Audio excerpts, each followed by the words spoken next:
Thank you very much. Mr. Ricardo Coutinho, you can say your words.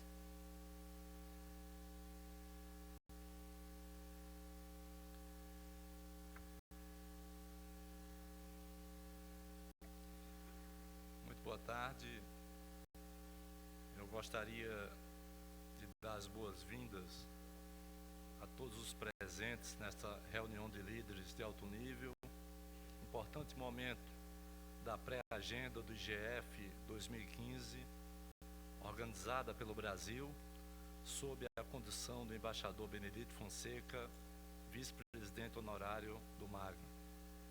Cumprimento o ministro das Comunicações do Brasil, André Figueiredo, e o ministro da Ciência, Tecnologia e Inovação, Celso Pancera, além do presidente do MAG, embaixador da Letônia, Yannis Karklins, em nome dos quais saúdo todos os representantes de governo aqui presentes. Cumprimento o professor Demi Getsko, conselheiro do Comitê Gestor da Internet no Brasil e diretor-presidente do Núcleo de Informação e Coordenação do .br, considerado um dos precursores da Internet no Brasil, em nome do qual saúdo todos os membros do CGI e da comunidade técnica aqui presentes.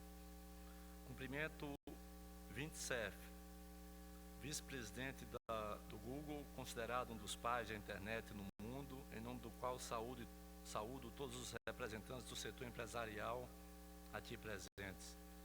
Cumprimento Nena Nelwakama, coordenadora regional da World Wide Web Foundation na África, em nome do qual saúdo todas as mulheres e os representantes da sociedade civil presentes. Cumprimento ainda o professor Lisandro Granville, conselheiro do Comitê Gestor da Internet no Brasil e presidente da SBC, em nome do qual saúdo todos os membros da comunidade acadêmica aqui presentes. Como ex-parlamentar e tendo a responsabilidade atual de ser gestor público, numa trajetória desde 93, considero bastante acertado o tema escolhido para esta reunião de alto nível do Day Zero, a discussão de uma agenda para a governança da internet pós-2015. Quando olhamos os efeitos da popularização da internet e a valorização crescente da rede, observamos o surgimento de uma nova dimensão na economia do terceiro milênio. Um espaço virtual, aberto e inspirador, no qual conteúdos ativos de conhecimento e aplicações determinam a construção de novas condutas para a produção e o consumo de bens. Essa economia de compartilhamento, usando a internet como ferramenta facilitadora, pode ajudar bastante na construção colaborativa de projetos públicos e privados, inspirando uma aplicação mais efetiva dos investimentos públicos em prol da redução de desigualdades e melhores condições de vida para os cidadãos. Neste cenário, é ainda oportuno reforçar a cooperação multissetorial para o crescimento e o desenvolvimento sustentável. O governo do Estado da Paraíba vem buscando desempenhar o seu papel.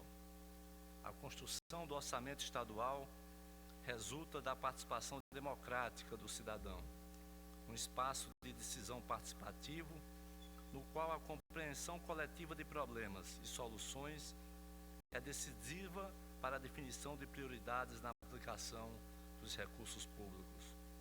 Trata-se de uma inovação na condução da gestão pública. Ouvir e compartilhar é essencial. Com o Portal da Transparência, desde 2011, asseguramos ao cidadão e à sociedade civil o acesso às informações sobre as aplicações dos recursos públicos. Só desta forma, conseguimos avançar com políticas públicas mais inclusivas e sustentáveis. O Estado da Paraíba, há muitos anos, mas que se aprofundou na última década, tem uma trajetória de interiorização do ensino público superior. Temos 28 cidades com oferta qualificada para a formação superior através da Universidade Federal da Paraíba, Universidade Federal de Campina Grande, Instituto Federal de Educação, Ciência e Tecnologia da Paraíba e a nossa Universidade Estadual da Paraíba. Estamos avançando na qualificação do ensino médio e da nossa rede de ensino fundamental. Tenho consciência de que essa caminhada é muito longa e muito difícil. Proporcionalmente, somos o Estado que mais adquiriu, por exemplo, tablets para estudantes. E agora, no início das aulas em 2016, teremos cada estudante de ensino médio da rede estadual do ensino com tablet, em busca da universalização do acesso digital. Implantamos a robótica no ensino médio público, investimos em políticas públicas em apoio aos empreendedores nascentes, através do nosso programa de geração de renda, o Empreender Paraíba. Até hoje, nesta data, em 4 anos, 10 meses e 9 dias, já foram investidos na economia popular 102 milhões de reais. E brevemente estaremos criando uma nova linha específica dentro do Empreender para investimentos de empresas em inovação. É necessário que estes empreendedores da era digital contribuam para o desenvolvimento local, gerando novas oportunidades de emprego e renda. Estamos investindo na implantação de malhas digitais urbanas e na interligação dessas redes óticas. Em parceria com a MCTI, FINEP e com a RNP, chegaremos em 2016, caso o nosso plano ele se concretize, os nossos acordos, a 3.000 quilômetros de fibra ótica, integrando 55 cidades do estado. Em parceria com o Ministério das Comunicações, temos 2 importantes ações: a implantação de 18 cidades digitais e a estruturação de 25 núcleos temáticos para a geração de conteúdo e soluções de tecnologia de informação, de forma a qualificar o uso da internet em alguns segmentos estratégicos: agricultura familiar, micro e pequenas empresas, jovens, fundamental, jovens em busca do primeiro emprego, grupos de gêneros e setores da economia criativa. Pretendemos e precisamos avançar ainda mais. Finalmente, gostaria de reforçar a necessidade de se avançar nos ajustes de políticas públicas e nos modelos de parcerias em prol do maior acesso às tecnologias da informação e comunicações, assegurando o acesso universal à internet nos países menos desenvolvidos ou, no caso do Brasil, nas regiões menos desenvolvidas. O mundo não pode continuar a assistir às grandes e forçadas migrações em função de guerras e fome. Não é possível que as soluções para o semiárido e suas recorrentes estiagens ainda estejam tão distantes. A tecnologia pode e deve ter um compromisso em tornar a vida coletiva das pessoas muito melhor. Parabéns pelos avanços, sucesso nas discussões de hoje. Muito obrigado.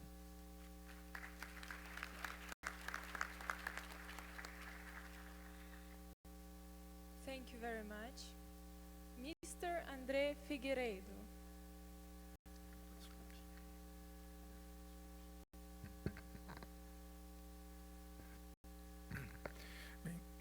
Muito boa tarde a todos e todas aqui presentes.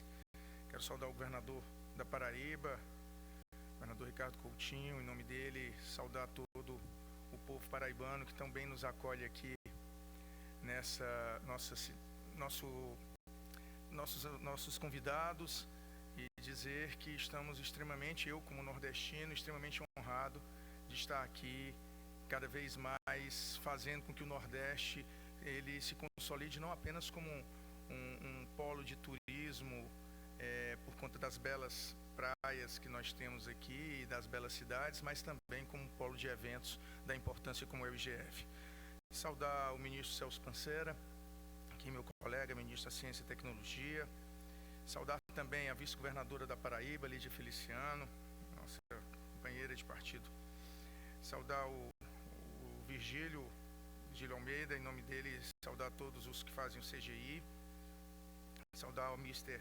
Yannis Carlins, presidente do MAG, a senhora Lana Nuceibé e o senhor Yannis Mazeix, que são os co-facilitadores da WIS mais 10. Saudar todos os ministros e representantes ministeriais aqui presentes, no senhor Razano Haquinu, ministro de Bangladesh. Saudar o senhor Malcolm Johnson, secretário-geral da UIT, e toda a comunidade multissetorial brasileira e internacional, na figura do senhor Demi Getchko.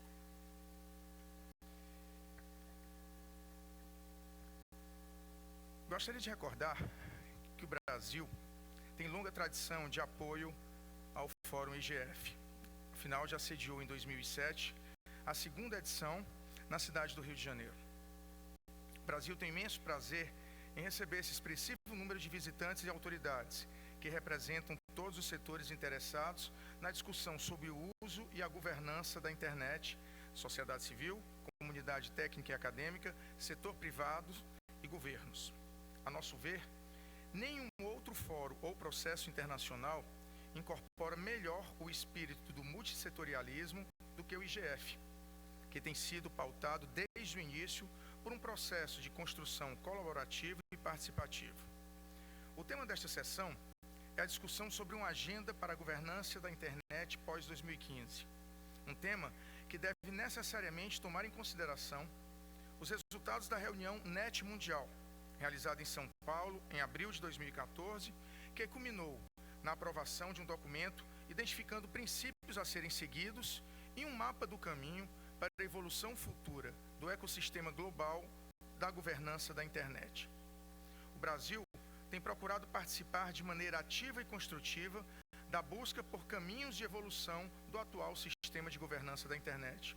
Em nosso país, defendemos e praticamos um modelo multissetorial de governança da internet. Nosso Comitê Gestor da Internet, CGI, composto por representantes do governo, do setor empresarial, da sociedade civil e da comunidade científica e tecnológica, está em funcionamento há 20 anos e é responsável pelo estabelecimento de diretrizes estratégicas relacionadas ao uso e ao desenvolvimento da internet no Brasil. Em paralelo, diversos órgãos de governo possuem competências relacionadas à internet, relativos a temas como tributação, segurança e defesa, estímulos à inovação e promoção do desenvolvimento da infraestrutura de telecomunicações que dá suporte à internet, como é o caso do Ministério das Comunicações, que aqui represento. A visão do Brasil acerca dos processos globais de governança da internet é coerente com a que praticamos internamente. Acreditamos que o modelo multissetorial deve, em regra, ser adotado, mas que em função dos diferentes papéis e responsabilidades dos atores envolvidos, há temas que, pela sua natureza, exigem deliberação em nível governamental.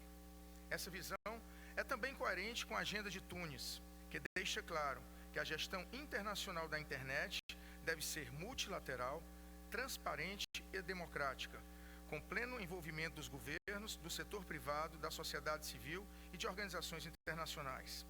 Assim, em nossa visão, não há contradição entre a defesa de um modelo multissetorial e a preservação de espaços multilaterais de deliberação. Em nossa busca pela definição de caminhos para a governança da internet pós-2015 e no contexto do processo preparatório para a reunião de alto nível da Assembleia Geral das Nações Unidas para a revisão de 10 anos da implementação dos resultados da Cúpula Mundial da Sociedade da Informação, gostaria de dar destaque a alguns importantes desafios que temos pela frente. A experiência de 10 anos de implementação dos resultados da cúpula evidenciou evidenciou importantes conquistas e realizações, mas também revelou a persistência de desafios que já se apresentavam naquela ocasião e a necessidade de desenvolver formas de lidar com questões e desafios que surgiram desde então. Um desses desafios é uma melhor compreensão do papel dos governos nos processos de governança da internet. É preciso avançar na melhor definição do conceito de cooperação aprimorada, previsto na Agenda de Tunis, de modo a viabilizar a identificação ou criação de mecanismos e espaços que permitam aos governos desempenhar seus papéis e exercer suas responsabilidades em matéria de políticas públicas internacionais relacionadas à internet, em pé de igualdade. Um segundo desafio diz respeito à conclusão do processo de reforma do sistema de supervisão das atividades hoje desempenhadas pela ICANN. Nesse contexto, é importante recordar mais uma vez o chamado da Declaração Multissetorial da NET Mundial, no sentido de que o processo de globalização da ICANN deve ser acelerado, levando a uma organização verdadeiramente internacional e global que sirva o interesse público, com mecanismos de responsabilidade e transparência claramente implementáveis e verificáveis, satisfazendo tanto os requisitos dos setores internos como a comunidade global. Para nós, é de grande importância que a discussão transcorra de maneira transparente e inclusiva e que sejam abordados não apenas aspectos operacionais, mas também temas sensíveis como o status legal da organização e a complexa discussão sobre jurisdição. Um terceiro ponto que o Brasil tem defendido se refere ao fortalecimento do Fórum de Governança da Internet como instância multissetorial de discussão com prorrogação de seu mandato por tempo indeterminado. Gostaria de destacar adicionalmente o enorme desafio colocado para os países em desenvolvimento de promover a ampliação do acesso à internet. Nesse sentido, devemos recordar as metas globais adotadas pela Cúpula das Nações sobre Desenvolvimento Sustentável, em particular a meta 9C, que solicita aumentar significativamente o acesso a tecnologias de informação e comunicação e se esforçar para prover acesso à internet universal e a preços acessíveis em países menos desenvolvidos até 2020. Esse objetivo nos remete à necessidade de reduzir o hiato digital, que representa um desafio adicional para os países em desenvolvimento superarem a pobreza e a desigualdade. Embora existam estudos que correlacionem positivamente o impacto do aumento da penetração da internet ao crescimento econômico dos países, há um outro tipo de impacto que é inestimável. Eu me refiro ao impacto que a tecnologia tem sobre a vida das pessoas comuns, sobre como elas se informam, se expressam, se relacionam e participam dos processos de discussão pública em suas comunidades. É por conta dessa visão do potencial transformador da internet sobre o cotidiano das pessoas que acreditamos que toda a discussão sobre governança da internet deve ter em seu centro a defesa e a promoção dos direitos humanos. Nesse contexto, não poderia deixar de mencionar os importantes consensos estabelecidos nos últimos anos em matéria de direitos humanos no espaço cibernético, em particular por meio das resoluções sobre direito à privacidade na era digital, que o Brasil teve a honra de copatrocinar ao lado do governo alemão e que culminaram na criação de cargo de relator especial das Nações Unidas para o direito à privacidade na era digital. A internet deve ser compreendida como uma ferramenta para o desenvolvimento de países e para a emancipação de seus cidadãos. E por esse motivo, é crucial que os interesses dos países em desenvolvimento, como infraestrutura, acesso e capacitação, ocupem uma posição central na agenda internacional. Ao longo dessa tarde e no decorrer dos próximos dias, teremos a oportunidade de ouvir as experiências, opiniões e propostas dos diferentes atores que participam desse complexo ecossistema de governança da internet. Temos, assim, uma oportunidade ímpar para a troca de conhecimentos que permitirá a construção, de maneira conjunta, de soluções para os múltiplos desafios que hoje enfrentamos. Muito obrigado.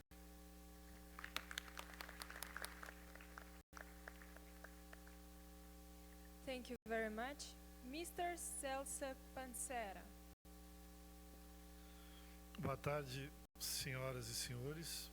Quero cumprimentar todos os presentes, em especial o governador Ricardo Coutinho, que também nos recebeu, nossa comitiva, fomos muito bem recebidos aqui no Estado, meu colega de ministério, ministro das Comunicações, André Figueiredo, todos os membros do Comitê Gestor da Internet Brasil, personificado aí no meu colega de trabalho também de ministério e coordenador do comitê, o Virgílio Almeida.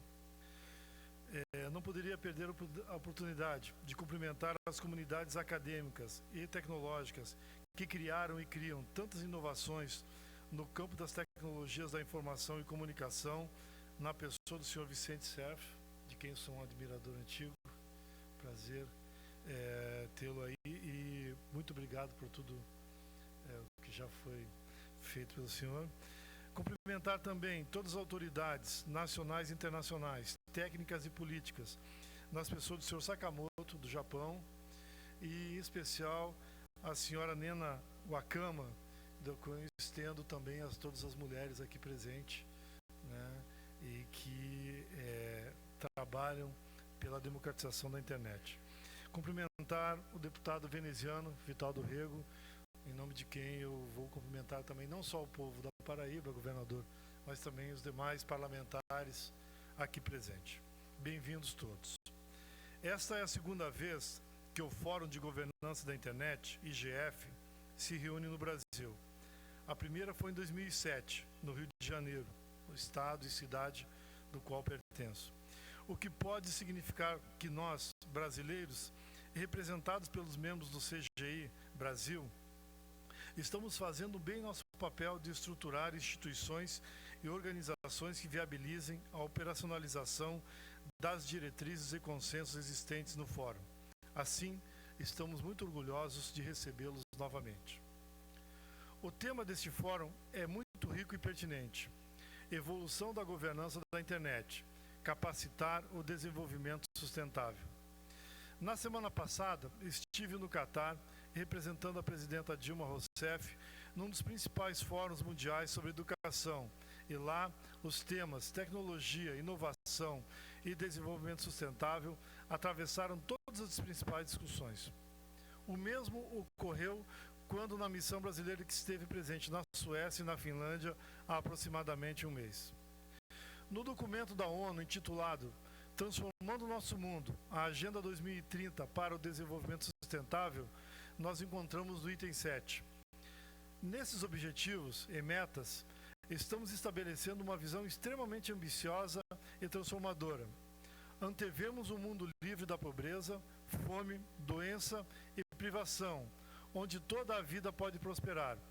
Antevemos um mundo livre do medo e da violência, um mundo com alfabetização universal, um mundo com acesso equitativo e universal à educação de qualidade em todos os níveis, aos cuidados de saúde e proteção social, onde o bem-estar físico, mental e social são assegurados. Um mundo em que reafirmamos os nossos compromissos relativos aos direitos humanos, à água potável e ao saneamento, e onde há uma melhor higiene. E onde o alimento é suficiente, seguro, acessível e nutritivo. Um mundo onde o meio ambiente humano é seguro, resiliente e sustentável. E onde existe acesso universal à energia de custo razoável, confiável e sustentável. E continua no item 21 das metas do milênio. Os nossos objetivos e metas entrarão em vigor em 1º de janeiro de 2016 e orientarão as decisões que tomaremos ao longo dos próximos 15 anos.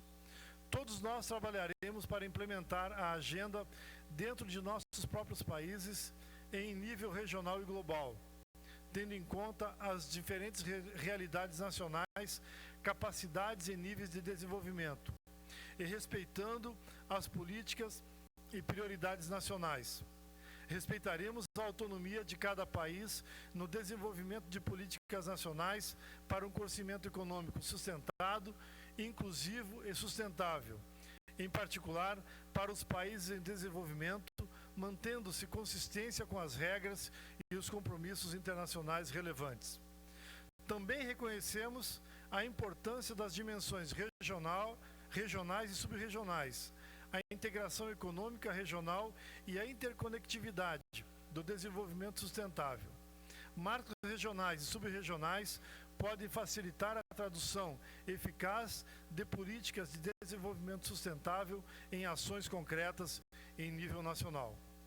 Pode-se perceber, portanto, o quão a internet, enquanto infraestrutura tecnológica que facilita os processos de comunicação, colaboração e cooperação entre indivíduos e organizações localizados nos mais diversos pontos do planeta, é elemento crucial para a implementação da Agenda dos Objetivos do Desenvolvimento Sustentável. Para que a internet cumpra essas funções efetivamente, é necessário não somente garantir o acesso das pessoas e organizações aos hardwares e softwares que permitam conectividade, mas que a estrutura de governança da própria internet seja caracterizada pela participação de seus principais atores, quer sejam empresas privadas, governos ou organizações representativas de interesses coletivos. Uma estrutura de governança democrática e cooperativa. O Comitê Gestor da Internet Brasil é um exemplo bem-sucedido de governança democrática e a construção do Marco Civil da Internet, um dos seus resultados mais importantes na atualidade. Para não ocupar muito mais o tempo dos senhores e senhoras, gostaria apenas de chamar a atenção para que o fato de que os 8 subtemas desse importante encontro estão alinhados às ações estruturantes da política de ciência, tecnologia e inovação da presidenta Dilma. Cibersegurança e confiança, a economia da internet, inclusão e diversidade, abertura de acesso, reforçando a cooperação multissetorial, a internet e os direitos humanos, recursos críticos da internet, questões emergentes. Talvez tenham que ser abordados a partir de 2 premissas importantes. Nossa sociedade está envelhecendo, a brasileira muito rapidamente e tendo menos filhos, o que faz com que o perfil social dos usuários da internet venha a mudar com relativa intensidade. No IGF e o CGI Brasil são partes do esforço mundial em garantir a implementação dos Objetivos do Desenvolvimento Sustentável. Muito obrigado a todos e um ótimo trabalho.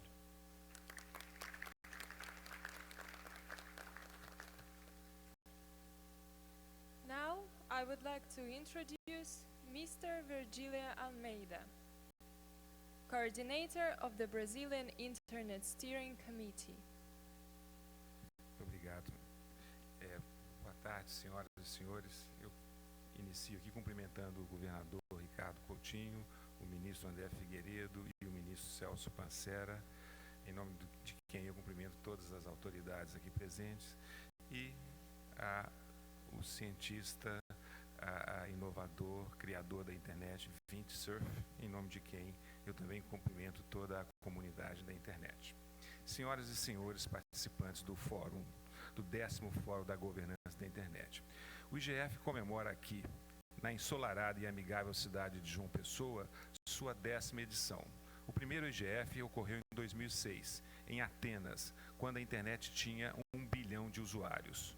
Hoje, 10 anos depois, o número global de usuários ultrapassa 3,2 bilhões, dos quais 2 bilhões estão em países em desenvolvimento. 4 bilhões de pessoas nos países em desenvolvimento continuam sem acesso à internet. Na verdade, a expressão usuário da internet é um pouco arcaica, pois, numa visão inclusiva, todo e qualquer cidadão deveria ter acesso à internet. Poderia aqui discorrer sobre uma lista de conquistas do IGF, mas vou apontar apenas algumas cujo impacto foi significativo. O reconhecimento do caráter multissetorial da internet, que se seguiu à reunião da Cúpula Mundial da Sociedade de Informação de 2005 e mudou a natureza dos processos globais de governança da internet. A ampliação das discussões no IGF com a inclusão de temas sociais, econômicos e políticos foi outra conquista.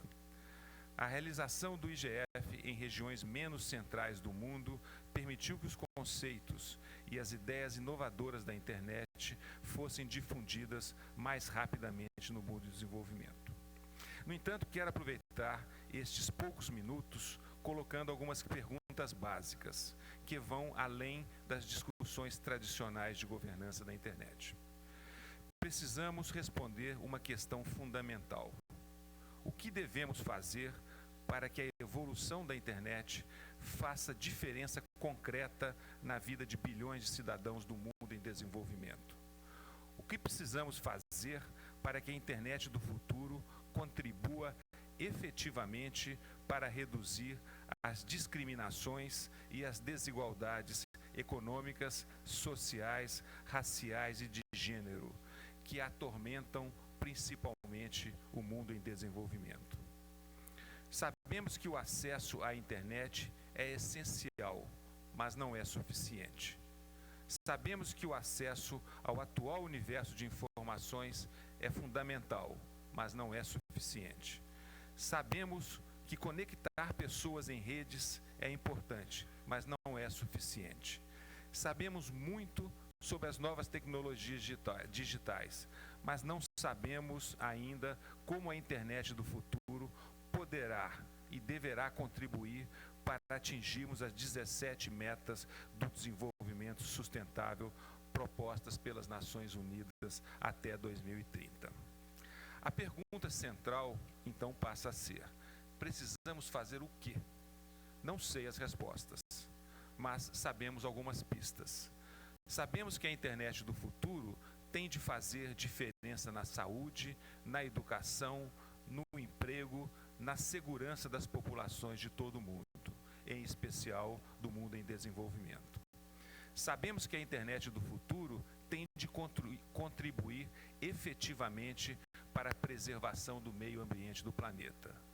Sabemos também que os benefícios concretos da internet não têm ainda a escala global que a tecnologia permite. Os frutos da evolução da tecnologia da internet ainda não são distribuídos de maneira equânime. Precisamos discutir políticas públicas e parcerias público-privadas ousadas, ambiciosas, que façam verdadeira diferença para as populações menos favorecidas. O IGF 2015, com suas múltiplas visões, com sua natureza multissetorial, com sua ampla diversidade e representatividade, oferece o espaço ideal para desenvolver respostas aos desafios que a evolução da internet nos apresenta.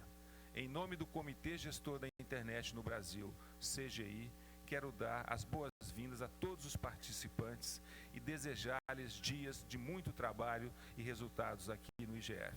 E desejar-lhes também que desfrutem das belezas e da cultura da Paraíba e do Brasil. Muito obrigado.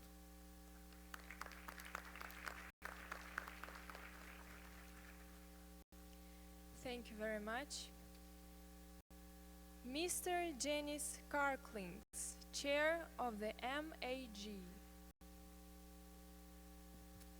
So thank you very much, Honorable Governor of State of Paraíba, Honorable Ministers here present. Let me start by first and foremost thanking the government of Brazil, the preparatory committee, the local hosts here for hospitality and for all arrangements that you have made to make our presence here very pleasant and get most out of this now 5-day meeting. I would like to say that preparation was very easy because the steering committee that Brazilian side put together was extremely efficient, and we really enjoyed working with them. Before talking specifically about this year's IGF, I would like to look back a little bit in the history. And history is about 10 years ago when World Summit on Information Society came together and for the first time addressed issues of how technology can be leveraged to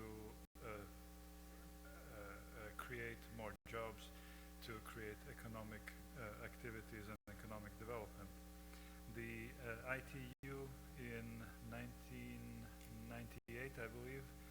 during the plenipotentiary meeting made a very visionary decision to embark on this path and make sure that international community has a common understanding about the advantages and also some disadvantages or challenges that we encounter during these joint experience.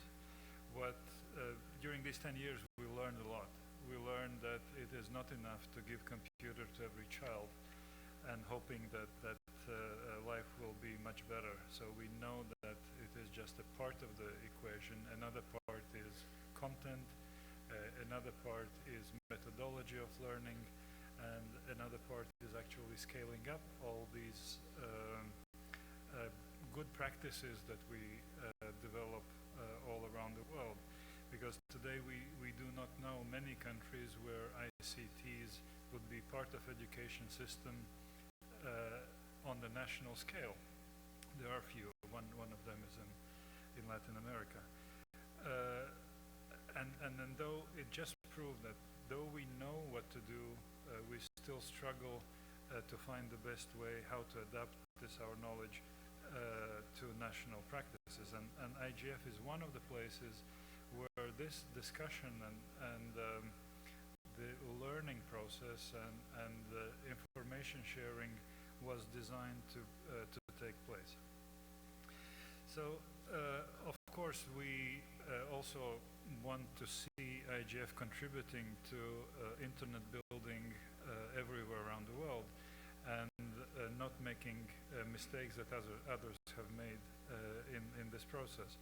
So therefore, we welcome all 4,000 plus participants of João Pessoal meeting here, and hope that this meeting you will find very useful, first and foremost, for yourself and for internet communities that you represent here. This year's IGF, of course, was organized in particular circumstances, and those circumstances are on UN side, the adoption of new Sustainable Development Agenda by United Nations, and Vices Plus 10 review conference that will take place in December, 15-16 December in New York at the headquarters of United Nations. I believe that Ambassador of United Arab Emirates, Her Excellency Lana Nusseibeh, will tell more about the preparations of that meeting. But one of the essential decisions that this meeting will take is about the mandate, extension of mandate of IGF. And when we prepared this meeting, we had this perspective always in mind, that this IGF should be ideal, that everyone who will decide in New York in December would not have a minor doubt about the usefulness and necessity to continue this multi-stakeholder dialogue also in the future. With that in mind, we tried to address the recommendations that were developed by the Commission Science and Technology for Development Working Group on Improvements of IGF, and we followed these recommendations to the letter. To that extent, we also proposed to link more than 30 national and regional IGF initiatives in one process in developing a policy menu for Next Billion Online that we will present, I think, on Thursday to the IGF for consideration. We worked on a number of outputs from this meeting as a compilation of best practices on different topics, and again all this is to make sure that participants of IGF and those who do not participate can benefit from the collective wisdom of participants of IGF to the best extent. It is absolutely clear and evident that over past 10 years, discussion about internet governance has become very complex. And it seems to me that it will not become simpler as we go forward, because number of people who are using internet is growing. As a result, we have many more million individuals, some of them genius, who will propose something that no one, even Windsurf, hasn't thought about yet. At the same time, we also have evidence that issues that we never thought have become threatening, and one of them is that we may enter in the age of or digital dark age, as we have not learned in past 30 years how to protect digital information for future generations. So there are a lot of things to think about and to share ideas with each other. So therefore, IGF is relevant, and all of us, we hope that the meeting, General Assembly meeting in December, will take decision to extend its mandate, and we will be able to accept a generous offer of government of Mexico, who has expressed its willingness to host the meeting in 2016. So let's work for that, and thank you very much once again for your hospitality.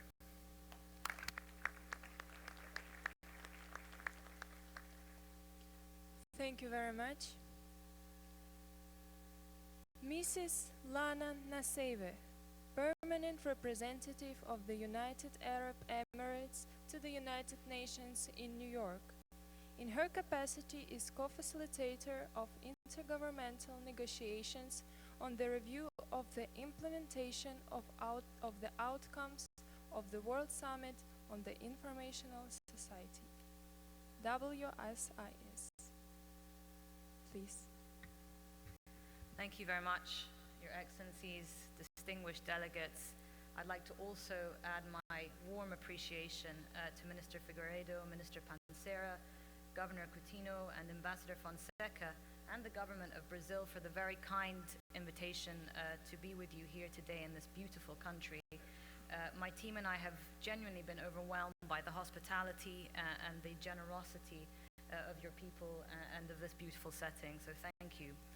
I address you today on behalf of Ambassador Yanis Masix, who will be joining us later today in our capacities as the co-facilitators of the World Summit for the Information Society, WSIS Plus 10 review process at the United Nations, which looks at the past 10 years of internet development, evaluates progress, and addresses the challenges that remain. The WSIS process is currently the most important UN initiative related to ICT and development, including internet governance. It was convened under the patronage of the Secretary General of the United Nations and conducted in 2 phases. The Geneva phase in 2003, which resulted in the Geneva Plan of Action, establishing targets and 11 action lines that guided development in specific areas. And the Tunis phase in 2005, which built on the achievements of the Geneva Plan and resulted in the Tunis Agenda, addressing additional issues such as financing and internet governance.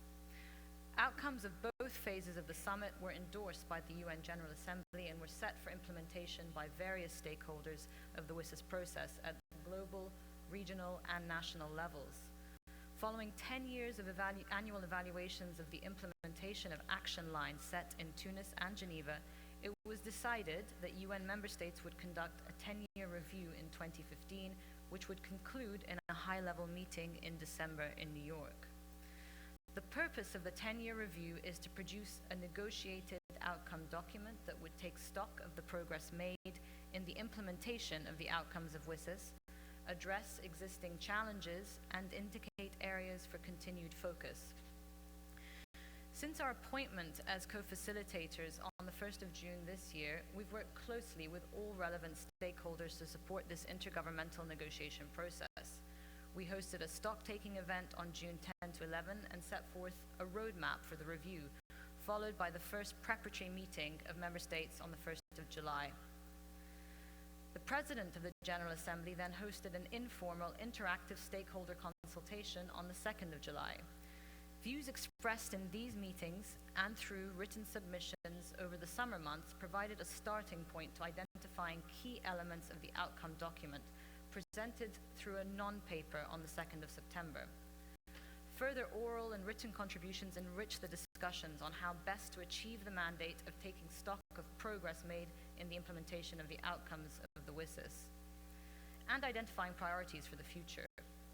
These inputs were integrated in a zero draft on the 9th of October, which formed the basis of discussions during a second informal interactive consultation with multi-stakeholders organized by the President of the General Assembly on 19th October, which included remote participation through Twitter, as well as UN hubs in Rio and Geneva. During the session, several perspectives from members of civil society, the private sector, and academic and technical communities were shared through an interactive panel discussion moderated by experts from the ITU, UNCTAD, UNESCO, and UNDESA. Most notably, many stakeholders highlighted the catalytic, integral link between ICT access, technological development, and sustainable development, thereby calling for a heightened level of ambition in the outcome document. Moreover, suggestions for expanding on the range of measures through which ICTs may be leveraged for development were made, including preserving cultural heritage, ensuring quality education, particularly in STEM fields, promoting peace, supporting humanitarian responses, and creating knowledge societies. Short-term decisions on complex matters of internet governance were cautioned against, as were discussions on human rights and security without the discussion or revisiting of definitions of new norms around online behavior. These inputs informed discussions by member states at the second preparatory meeting from the 20th to the 22nd of October. Through the second PrepCom, we saw resounding reaffirmation of the WSIS vision and principles drawn up in Geneva and Tunis, despite the rapid changes in the last 10 years. Regarding ICT for development, members and stakeholders have stressed that this should be the heart of the WSIS agenda, and that the outcome document should highlight the policies, technologies, and financing approaches that increase development benefits of ICT penetration and bridge the digital divide, especially between men and women. We heard some initial concepts that range from reverse auctions for universal service to reduced import tariffs to ICT mainstreaming in school curricula, and we look forward to further submissions on concrete measures that could be part of this process. Members and stakeholders also notably asked to bolster the development section with new language on culture, local content, and linguistic diversity. Importantly, we heard consensus that the WSIS and Agenda 2030 should be aligned, and that this can be accomplished in the outcome document through greater reference to SDG 9 and ICT's cross-cutting role in the 2030 agenda. We additionally heard that ICT should be a main focus in the technology facilitation mechanism envisioned by the Addis Agenda, as well as the portfolios of development and commercial finance institutions. In the internet governance discussions, we heard affirmation that multi-stakeholder approaches are and must be kept a central element. There is still some divergence on precise arrangements and roles and responsibilities, such as in the context of enhanced cooperation.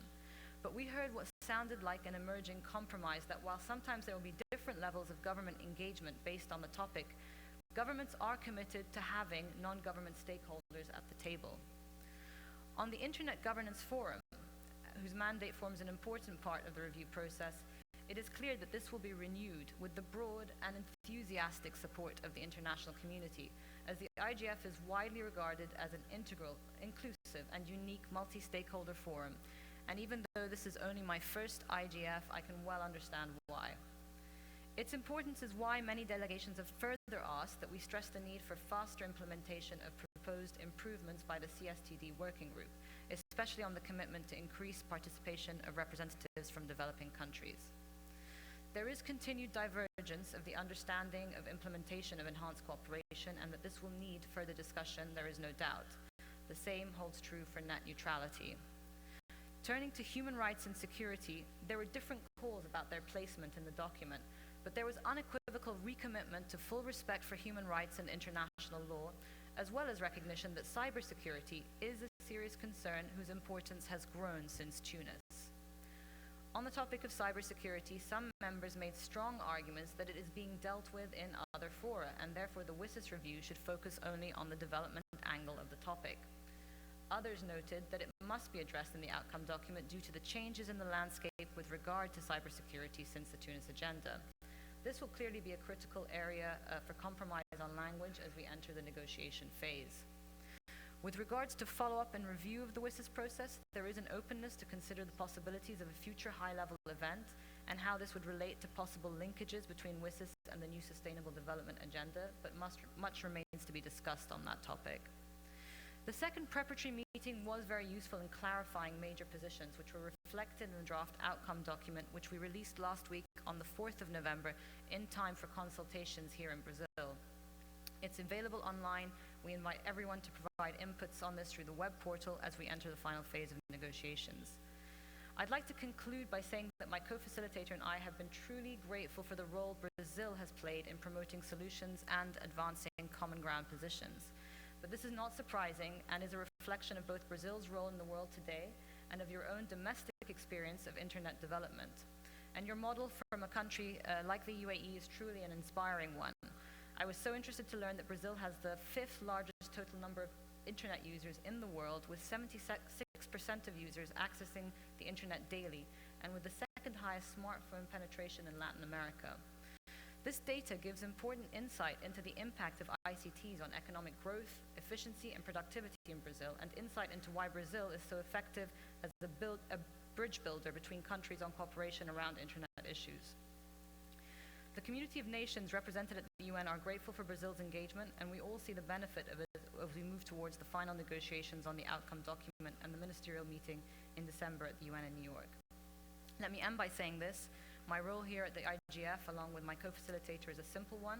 We're here to listen and to learn from this vibrant and engaged group of stakeholders, to hear views and proposals, and to get your feedback and ideas. Though this is not a formal part of the WSIS Plus 10 review process, we recognize that the IGF provides the largest and most inclusive assembly of key representatives from governments, civil society, the private sector, and academia in the world. The expertise and ambition present at this forum is exactly what was needed to achieve the WSIS vision of a people-centered, inclusive, development-oriented information society and the Agenda 2030 for Sustainable Development. With this in mind, we look forward to listening to and learning from the discussions and best practices presented this week, and I pledge to ensure that your collective voice and energy informs the final phase of negotiations leading to the outcome document in December. Thank you.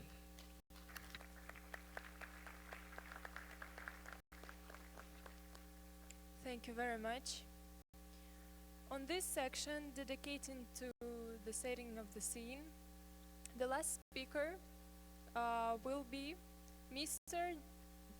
Malcolm Johnson, Deputy Secretary General at the International Telecommunication Union, ITU. Welcome. Excellencies, distinguished colleagues, ladies and gentlemen, friends, boa tarde a todos. Good afternoon, everybody.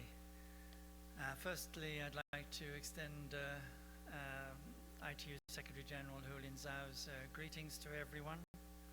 He's unable to be here, so it's my pleasure to lead the ITU delegation to this, the 10th IGF in this lovely city of João Pessoa, and to join in this discussion this afternoon on an agenda for Internet governance post-2015. Let me add my thanks to our hosts for bringing us to this beautiful part of the great country of Brazil.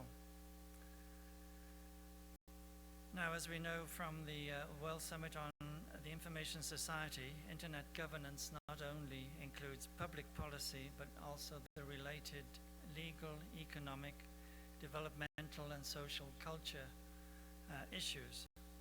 This will be particularly important in the context of the post-2015 development agenda, as ICTs and the internet will be invaluable in achieving the ambitious Sustainable Development Goals, the SDGs. To achieve these goals, it will be necessary to ensure that all people, wherever they live, whatever their means, have secure, equitable, and affordable access to this vital resource, and that they can use it with confidence. And this is quite a challenge. ITU, as the lead UN agency on ICTs, plays a key role in this effort by facilitating the development of the infrastructure that enables the deployment of the internet. We do that through global coordination and allocation of wireless spectrum, satellite orbits, technical standards, developmental assistance, and by providing the platform for an exchange of views of all stakeholders on the emerging policy issues related to the internet and ICTs. The internet is now a global asset, and all the people of the world have a stake in its development and should contribute towards a fair, equitable, and inclusive governance model. As Janice Karklins mentioned, ITU initiated the WSIS back in 1998, and ITU led the organization of the summits in 2003 and 2005. It was the most wide-ranging, comprehensive, and inclusive debate ever held on the future of the information society.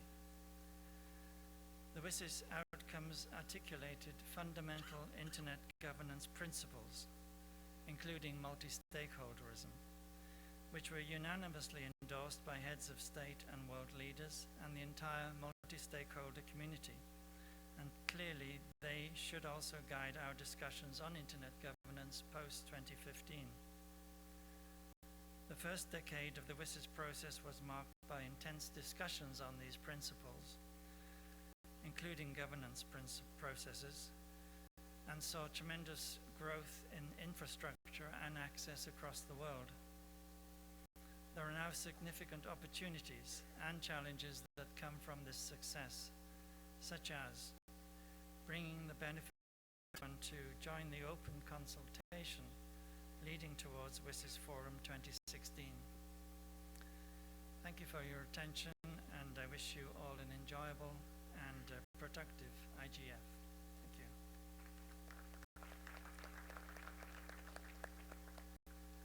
Thank you very much. Mr. Hanasul Haq Inu, Minister of Information of the People's Republic of Bangladesh. Welcome. Thank you. Let me first thank the Honorable Governor of Paraiba, Mr. Ricardo Coutinho, and the Honorable Ministers, Mr. Andre and Mr. Celso Panacera, and other panelists, as of course Deputy Secretary General of the ITU, Mr. Johnson, and other dignitaries, ministers, and ladies and gentlemen. I greet you all on behalf of 160 million people of Bangladesh, of which 46 million are internet users and 12 million are using mobile phones. Recently we have launched a national web portal containing 25,000 websites of government bodies in various tiers, which is rendering and giving e-service to the people. There are other steps I don't want to mention because of lack of time. Ladies and gentlemen, we are here again to discuss the world's most powerful tool, internet. Yes, I call it far more powerful than all the nuclear bombs. The nuclear bombs do have power of destruction, but internet enables the mankind with the power of inventions for every one of us. Since the first IGF back 10 years back, the internet has taken us 100 100 years ahead in civilization progress ratio. Joining here on the 10th IGF at Pessoa, we can feel net is some sure to bring a new world order, a world of equality, freedom and credibility. Ladies and gentlemen, if properly governed, net will change the economic map of the world. No country would suffer poverty. Brain drainage would come to a halt as the creative people of the developing countries could share their thoughts anywhere across the globe in a click of a cursor. Internet is marching boldly to create a cyberspace where the world will be restructured. But I do hear the ringing of warning bells as well. The glass house in the making with the internet is developing a transparent social order, is now being threatened by cyber criminals. I hail the organizers to keep the cyber security added with trust at the top of our agenda, without which the glass house would be compromised. Let this forum take the lead in ensuring secure, trustworthy, economic friendly, inclusive, diversified, right-based and open internet for all. Ladies and gentlemen, to draw a roadmap of post-2015, an objective planning is needed to look back and let us see where we stand now by the end of 2015, globally, nationally, locally and technologically. Now, at the end of 2015, the world is still bogged down with three illiteracies: language illiteracy, information illiteracy, ICT illiteracy. The world is also bogged down with poverty divide, digital divide, gender divide, north and south divide, urban and rural divide. Policy of exclusion exists. Cyber crime is threatening cyberspace. A democracy deficit exists in the governance of internet. The debate on multilateralism and multi-stakeholderism is not yet resolved. INA transition process is not yet completed. Issue of sustainable and green development is being addressed, but yet the world has not developed a common approach, so still the social and the planetary boundaries are under threat from climate change phenomena. Affordability, accessibility is still a problem. So to connect the unconnected is still a big challenge. Ladies and gentlemen, a digital economy is developing without a proper digital infrastructure with proper legal and regulatory specifics. Concentration of global north-based international e-commerce is a threat to the tax revenues of the global south. Needs to have a fair and equitable collection and distribution of tax revenues around the world.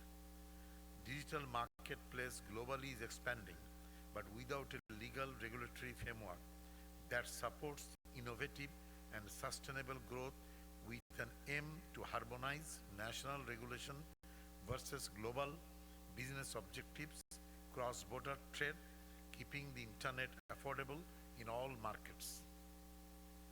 With all these problems, we are entering post-2015 era, but we do have a spectacular achievements technologically and also in setting onward trends, and also acknowledge internet as an enabling technology and also has become a shared resource and a global common. We have also agreed on the openness, freedom of expression, right to internet, and also the United Nations has agreed recently on a roadmap post 2015 to 2016 on SDGs. Ladies and gentlemen, taking into account these positive achievements and negative factors, we need to draw a post-2015 roadmap. I propose before you a 4-tier action plan to chart out the post-2015 path, that is global level, national level, local level, and technological level. Encompassing this four-level action plan, the following areas need to be addressed to draw a post-2015 roadmap.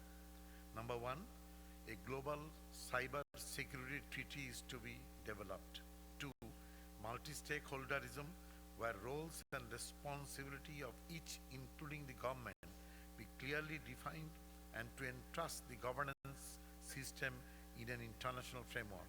Three, to set up technology standards to ensure reliability of hardware and software, technology, affordability and accessibility be ensured. Four, capacity building for legislation and regulations at national and global level. Five, net neutrality be ensured. Six, INA transition process be completed, and by which ICANN can assume these duties independently from any contractual relationship with US government. Management of the critical resources of internet be internationalized. Right to internet be considered as a basic human right. 8. Ensure people's right to freedom of expression, right to privacy. Any restrictions to be according to globally accepted principles of necessity, proportionality, and judicial oversight. So, I say yes to human rights, but no to cybercrime. 9. Integration and harmonization of ICTs with SDGs goals. 10. ICT literacy. 11. Connect the unconnected, that is women, poor, disadvantaged groups, etc. 12. Affordability and accessibility be ensured. Cultural and language diversity be addressed. 14. Application of ICT to mitigate an adaptation process of the climate change. 15. Emerging digital economy be backed up by a proper legal regulatory framework. And lastly, I say that to implement this roadmap, including all these issues, the IGF process and the WSIS process should have another mandate for 15 years. Having said that, our fate lies in our hands as we govern it.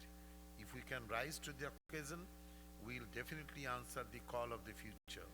Internet is a global common, so it is the people's agenda. We'll be successful in developing an agreed roadmap post-2015 if we can place and put people before power, profit, and politics. The challenge of the day is not technology and finance. The challenge of the day is to have the necessary political will. So it is a matter of political decision. The future of the world is in our hands. Thank you very much.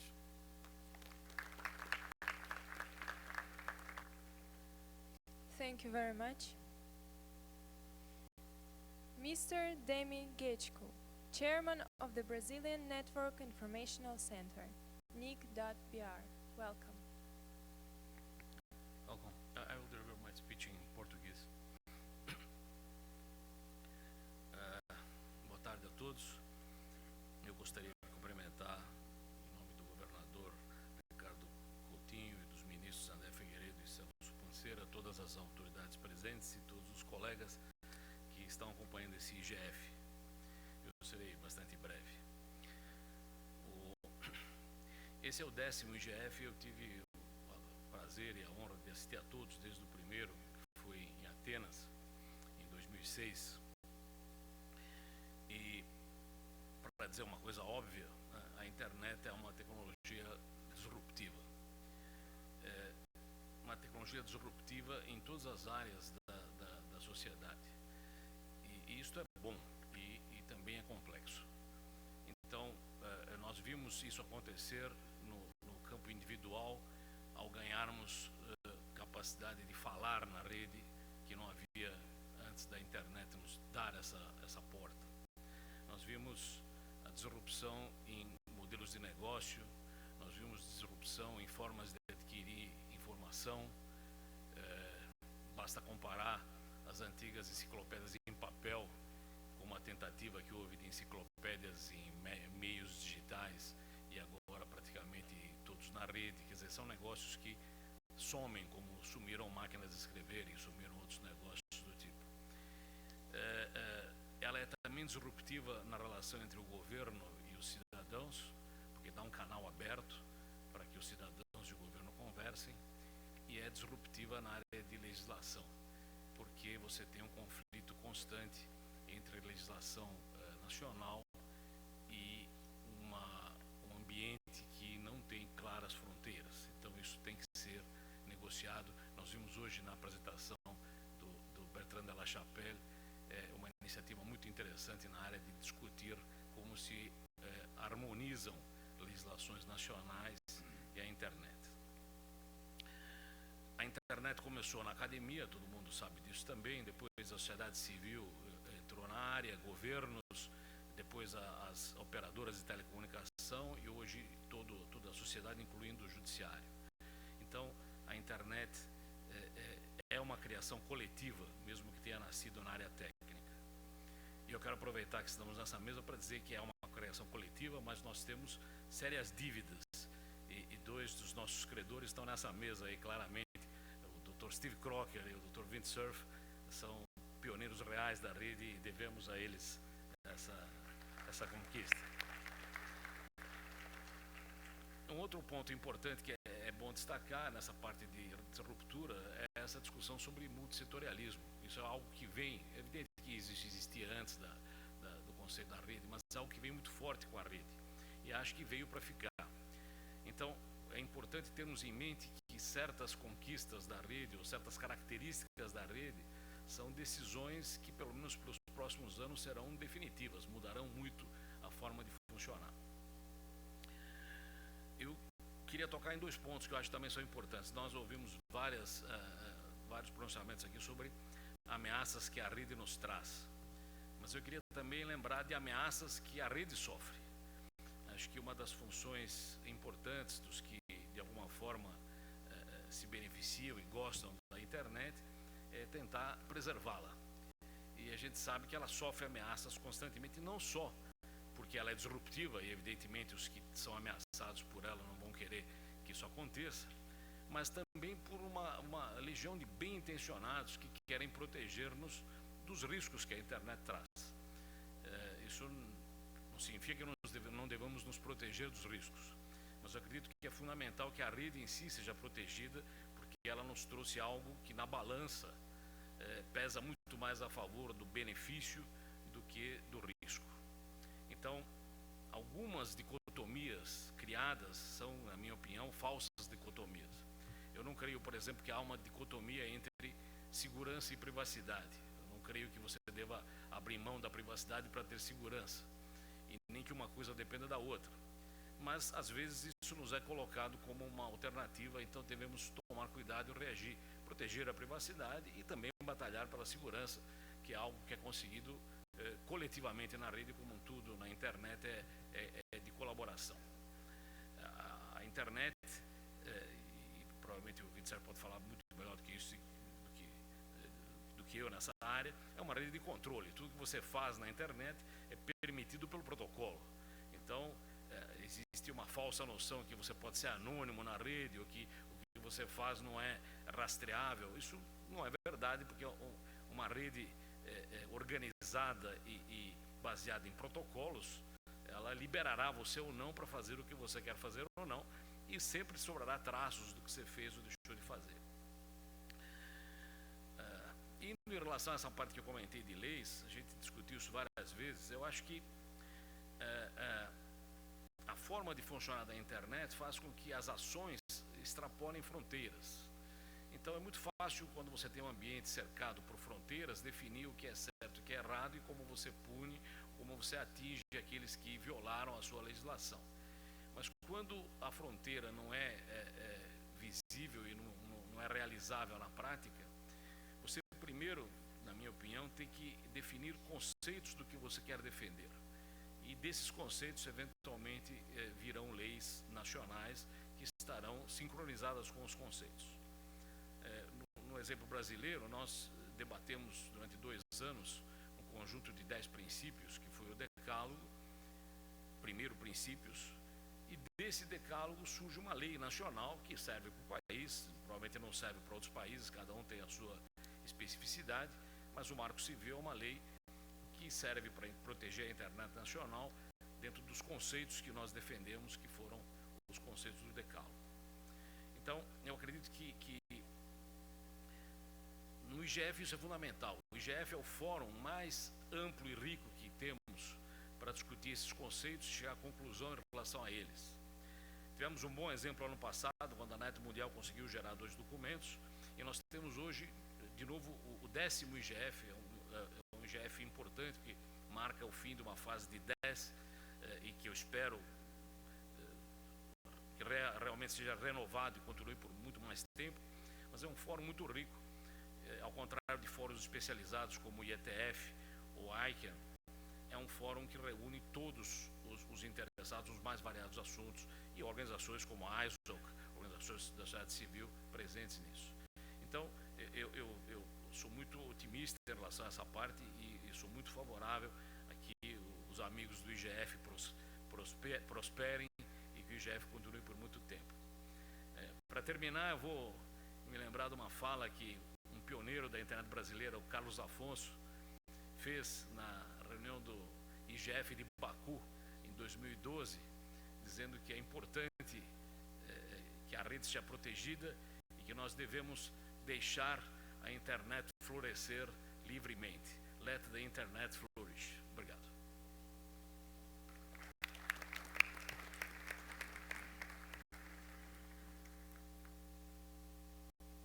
Thank you very much.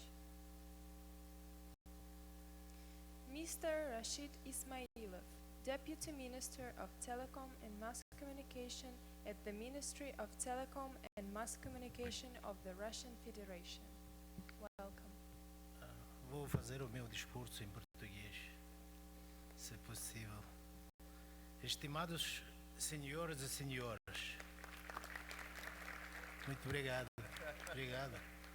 Queria saudar os organizadores e participantes do 10º Fórum acerca da governação de internet. É importante lembrar de que este fórum se realiza na véspera da reunião de alto nível da Assembleia Geral das Nações Unidas sobre a revista da implementação de decisões de vícios. Há 10 anos, na reunião mundial que se realizou em 2 etapas, os representantes dos povos do mundo aceitaram o conceito de sociedade de informação aberta para todos e orientado ao desenvolvimento. O que é que nos deu o processo vícios? No primeiro lugar, definiu o objetivo fundamental, isto é, a aspiração ao uso das tecnologias para melhorar a vida de pessoas e reduzir a fenda em área digital.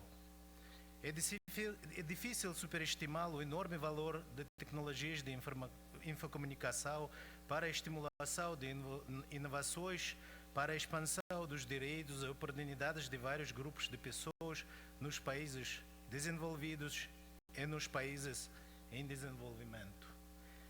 Para a asseguração de acesso à informação e ajuda ao crescimento econômico e social. Se o processo de vício é completo, é evidente que temos muitas tarefas importantes a realizar. Por exemplo, é preciso superar as tensões essenciais no nível do desenvolvimento entre os países. Resolver os problemas da segurança da informação e proteção do direito do isolamento pessoal usando a internet. Realizar, por fim, o mecanismo intergovernamental da solução de perguntas de política internacional a respeito da internet, Enhanced Cooperation, que a sua parte integrante é o problema principal e mais essencial da governação da internet. Consideramos que a revista de implementação de soluções de vícios tem de ter caráter complexo de implementação de todas as obrigações, sem dividir as perguntas interligadas de desenvolvimento de tecnologias de infocomunicação e governação da internet. Já podemos somar os resultados preliminares do processo preparatório. Primeiro, queria agradecer os coordenadores coordenadores do processo preparatório e todos os que apresentaram opiniões e comentários a esboços do documento final. Segundo, quero acentuar que este processo deve ser aberto e transparente para todos os países e todos os sujeitos interessados. Devido à importância do momento, a Rússia vê uma necessidade de organizar o processo da discussão de linha por linha do esboço do documento final, preparado por coordenadores do processo preparatório. 10 anos atrás, foi tomado o curso de Direito e a nossa tarefa é continuá-lo apropriadamente. É preciso pôr a fundação de desenvolvimento do espaço de informação das próximas décadas, inclusive na área de internacionalização da internet. Infelizmente, ou ao contrário, apropriadamente, há 2 anos o mundo ouviu sobre os fatos sem precedente da recolha de dados não autorizados sobre centenas de milhões de usuários da internet. Depois disso, na comunidade internacional da internet não permaneceu nenhuma ilusão e veio a compreensão que a internet não deve ser a base para a dominação política. Hoje, a internet entra em todas as esferas de vida privada e profissional de pessoas, não só abrindo novas oportunidades, mas também fazendo o mundo cada vez mais vulnerável. Por isso, o processo que se realiza agora, destinado para a transferência do controle completo à comunidade internacional sobre elementos críticos da infraestrutura da internet, é tão importante. Do outro lado, os padrões e as regras internacionais que governam as relações nesta área de governação da internet são necessários para o uso bem-sucedido, fiável e seguro de tecnologias da informação. A Rússia acredita que tais normas têm de desenvolver sob os auspícios de institutos da ONU. Do ponto de vista legal, a internet é o objeto complexo da regulação, inclusive o grupo dos aspectos: proteção das crianças no ambiente online, observância de direitos básicos e liberdades da pessoa no espaço da informação, respeito do direito da vida privada, proteção da informação pessoal, segurança e estabilidade de funcionamento de recursos cruciais da internet, perguntas de proteção da propriedade intelectual, de criação e espaço internacional de confiança e muitos outros.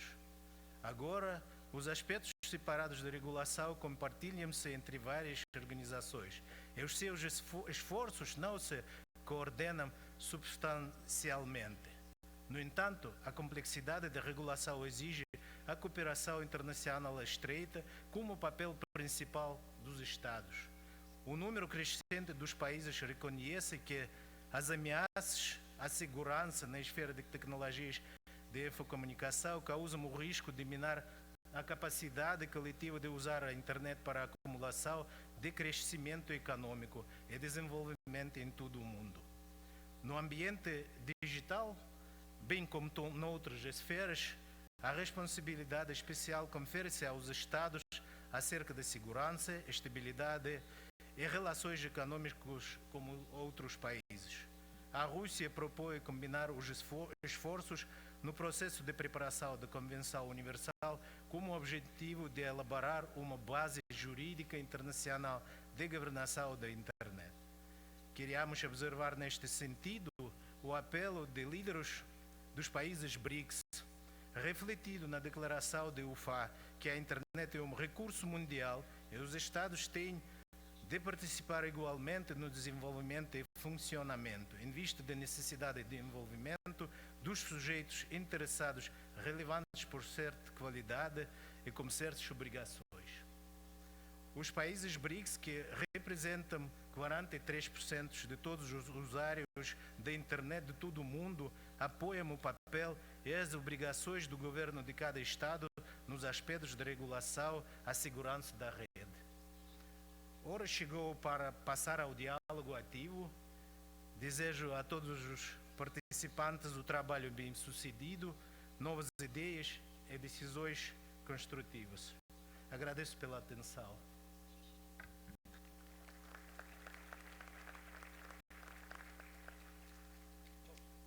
Thank you very much. Mr. Mr. Vint Cerf, Vice President and Chief Evangelist of Google Incorporation. Welcome. Thank you very much. If I could correct my title, I'm the Chief Internet Evangelist at Google. First of all, let me offer my thanks to Brazil, to the CGI BR, and others who have organized this extraordinary event.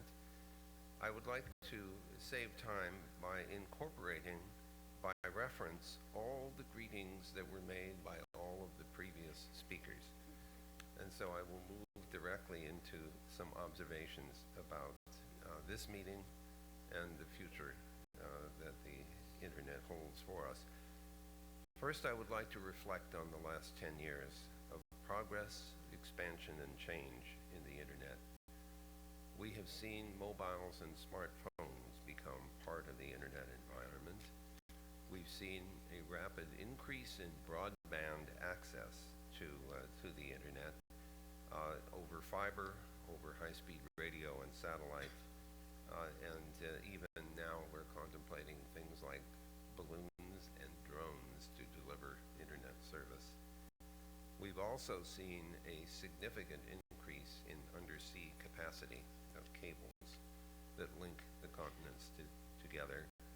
And we have certainly seen a rapid and significant evolution of the World Wide Web and the applications that it brings. We have seen the internet penetrate to about 40% of the world's population, and we are now on the cusp of another major revolution, the Internet of Things.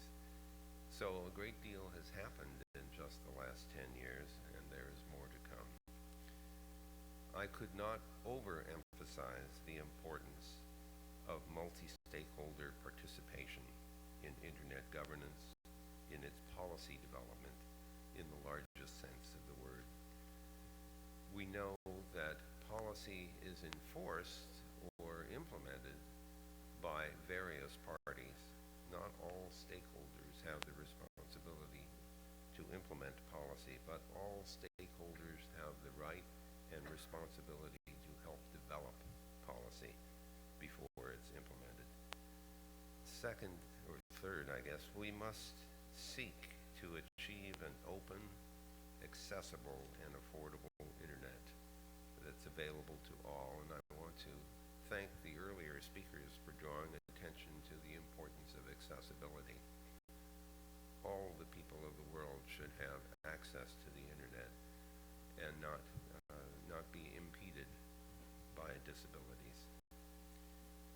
I think it's clear from the many comments that precede mine that we must work hard to ensure public trust in the internet and to secure the safety and privacy of its users. The responsibility for achieving those objectives is broad. It is a responsibility of governments, a responsibility of the private sector, and it's a responsibility of the general public, the users of the internet, who must adopt practices that increase the safety and security, their safety and security on the internet. We must work hard to preserve the fully connected single global internet and to preserve the freedom to develop new applications and internet infrastructure in order to apply its resources to applications for the benefit of all. I would also like to echo something that Ambassador Karklins and a few others have mentioned, and that's the importance of preserving digital information. We are rapidly digitizing everything in the belief that somehow that will preserve it for eternity. I regret to tell you that this is probably not true, and the fact that you have something in digital form does not necessarily mean it will be understandable or interpretable or renderable 100 or 500 or 1,000 years from now. So if we don't want to become a digital dark age from the perspective of our descendants in 1,000 years, we have some serious work to do. It's technical and it's also legal. So we need a framework to preserve digital information. And my final point, ladies and gentlemen, is that the IGF must continue to fill a key place in the dialogue about internet governance. And I am grateful to hear that the likelihood of its continuation in consequence of the meetings in December at the UN appears high. I think it would be a pity not to have this kind of meeting happening on a regular basis, and to see the national and the regional Internet Governance Fora continue to flourish, to contribute their views as well. So I thank you very much for the opportunity to intervene. I appreciate very much the hospitality of the host country here in Brazil, and I look forward to further dialogue in the rest of this week. Thank you.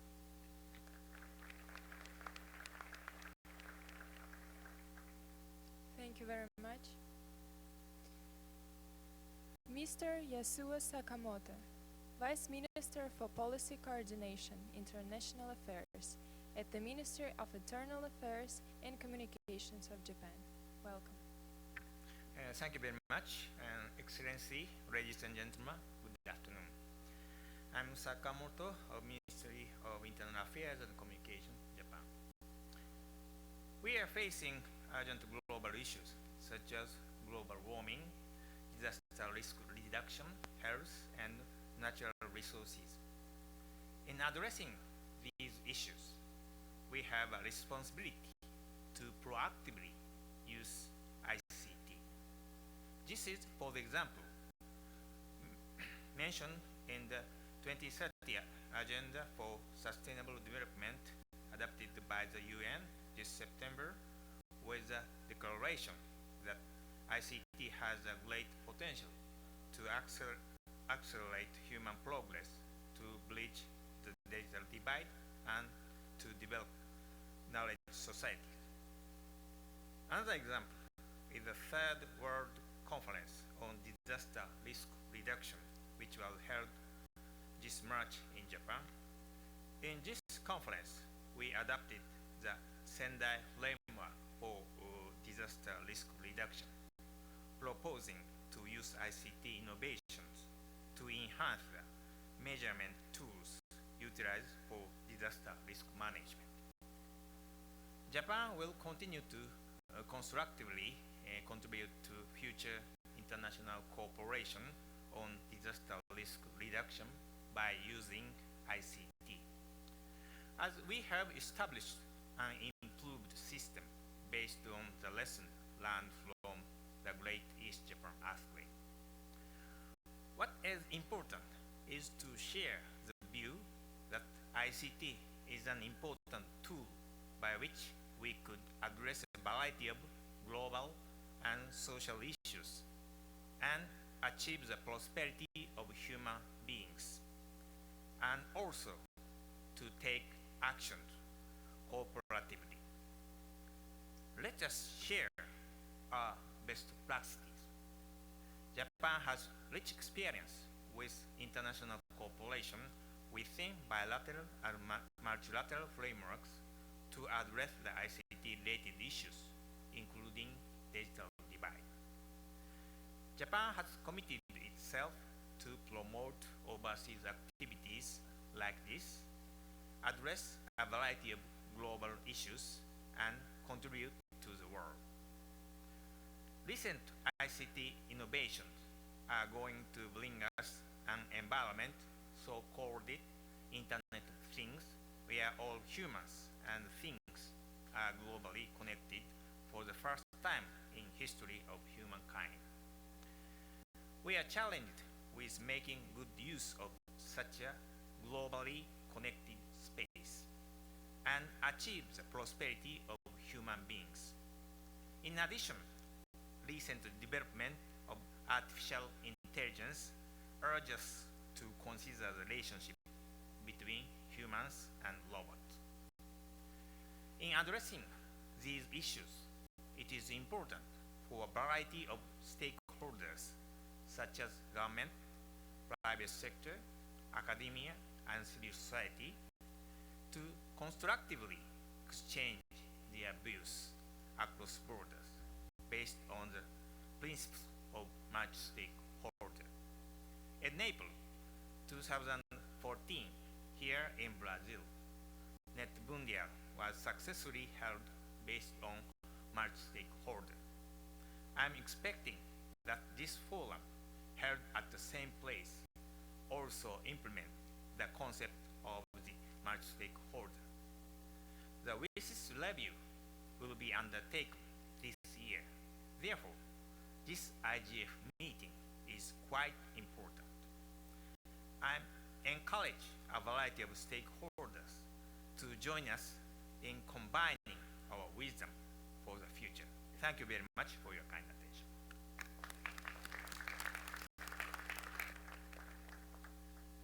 Thank you very much, Mr. Sakamoto.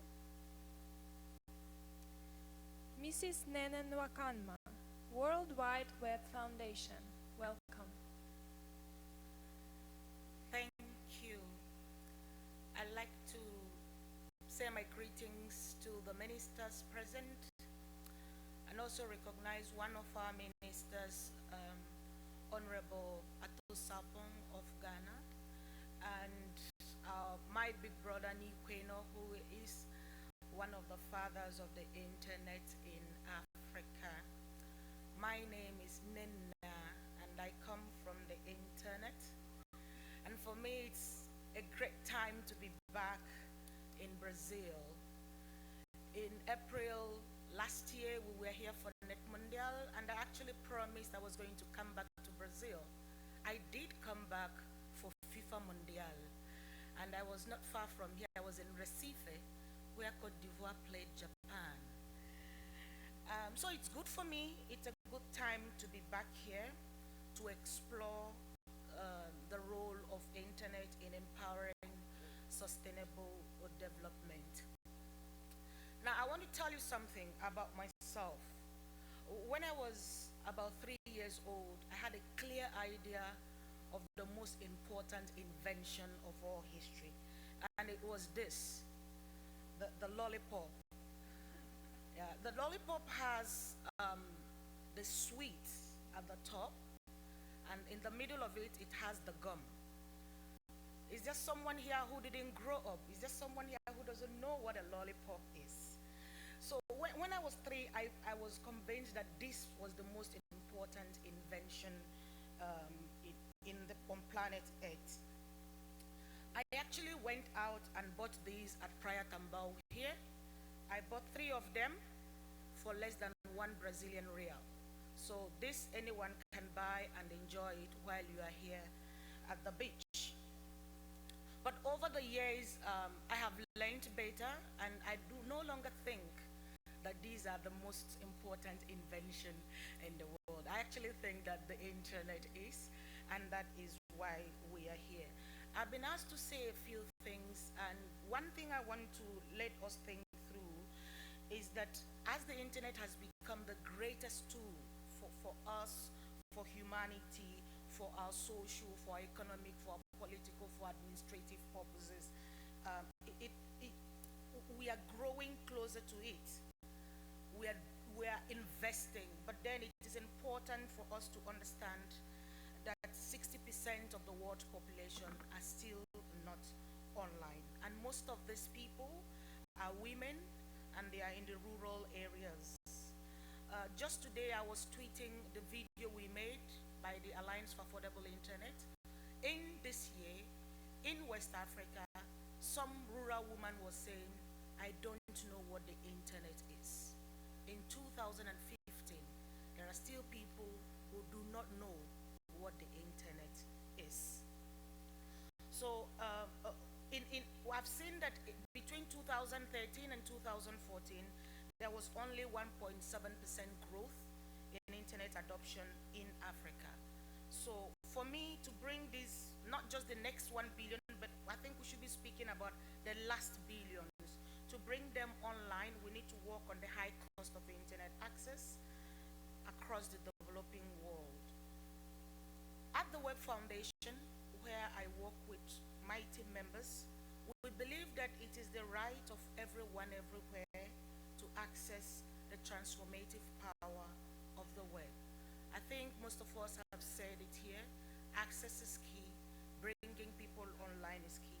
I do not have anything new to say, but I was in New York in September where we adopted the global goals.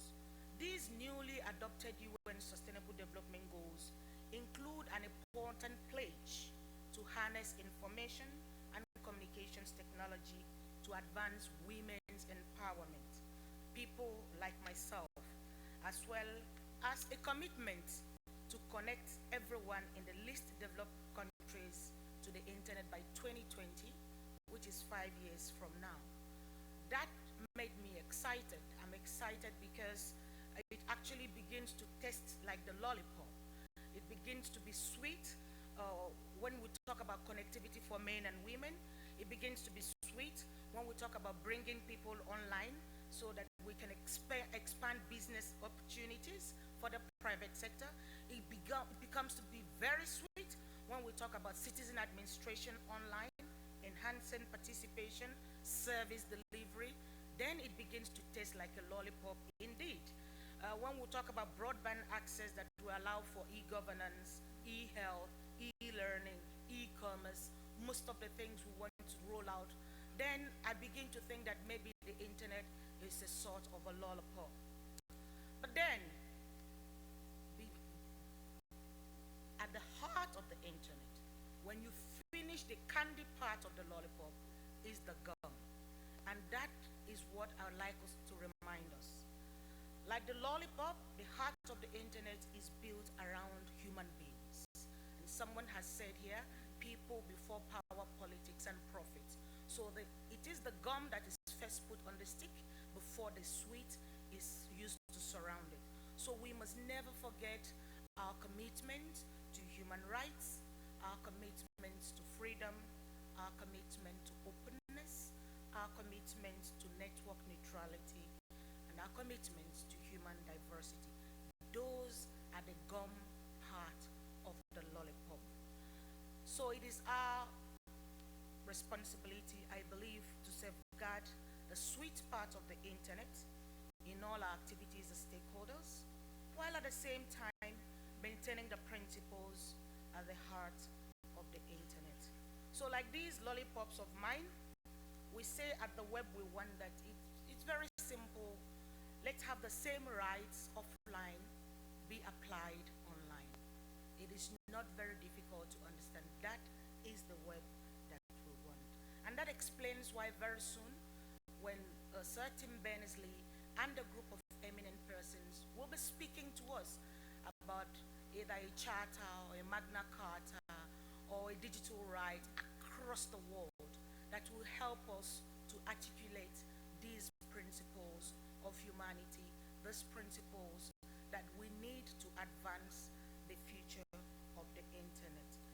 At the Web Foundation and my own self, we believe that all the people should be free and able to access all of the internet all of the time.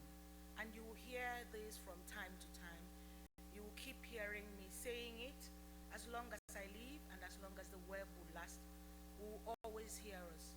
Once again, it is our duty to make sure that the internet becomes accessible, that it becomes affordable, and everybody everywhere can access it. My final words will be, all of the people, all of the internet, all of the time. And the internet will be sweet, and the gum will remain like my lollipop. Thank you.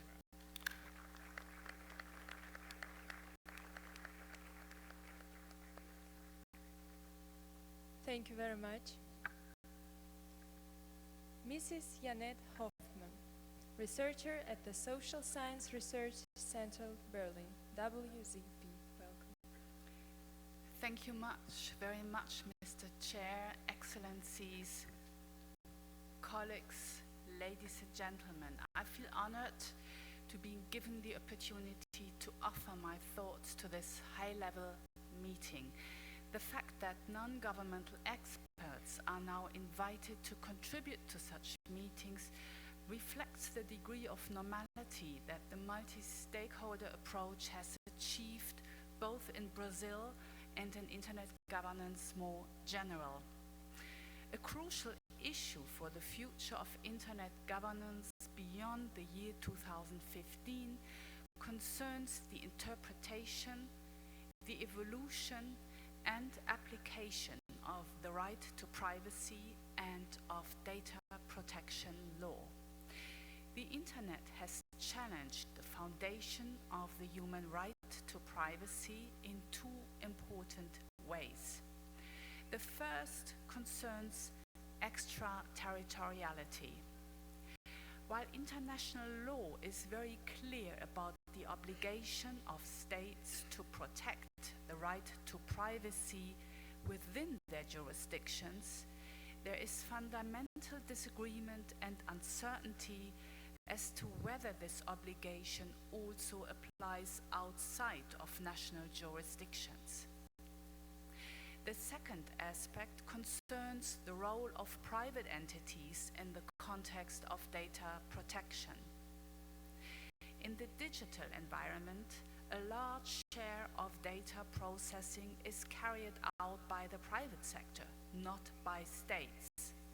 However, international human rights law is state-centric by nature and imposes obligations on states, not on private entities.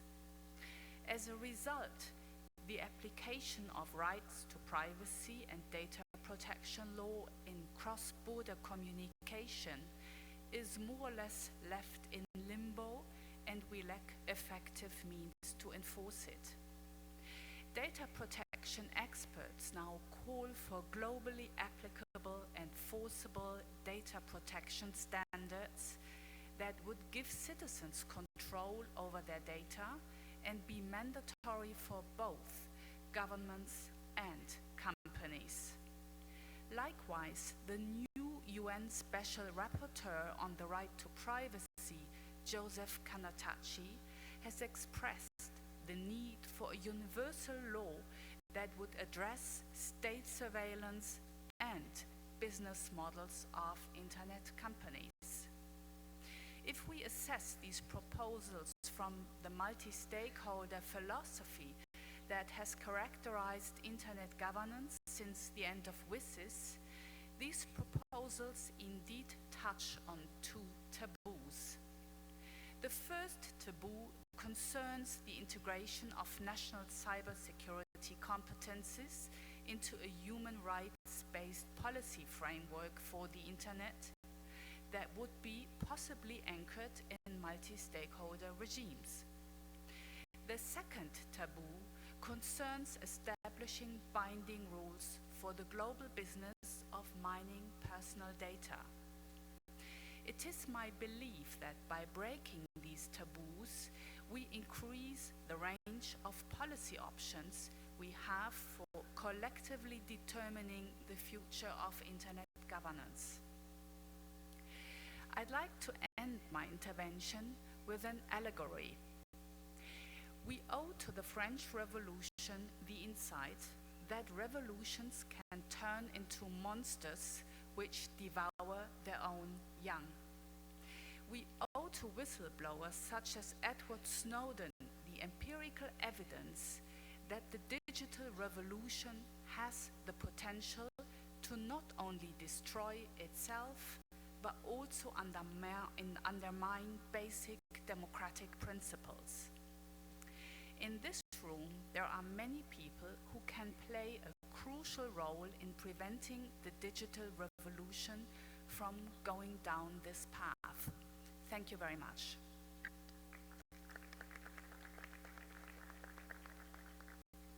Thank you very much. Professor Hlengiviu Bule Mhizi, Deputy Minister of Telecommunication and Postal Services, South Africa. Welcome. Thank you very much. I would like to also express my appreciation to the host, the government of Brazil.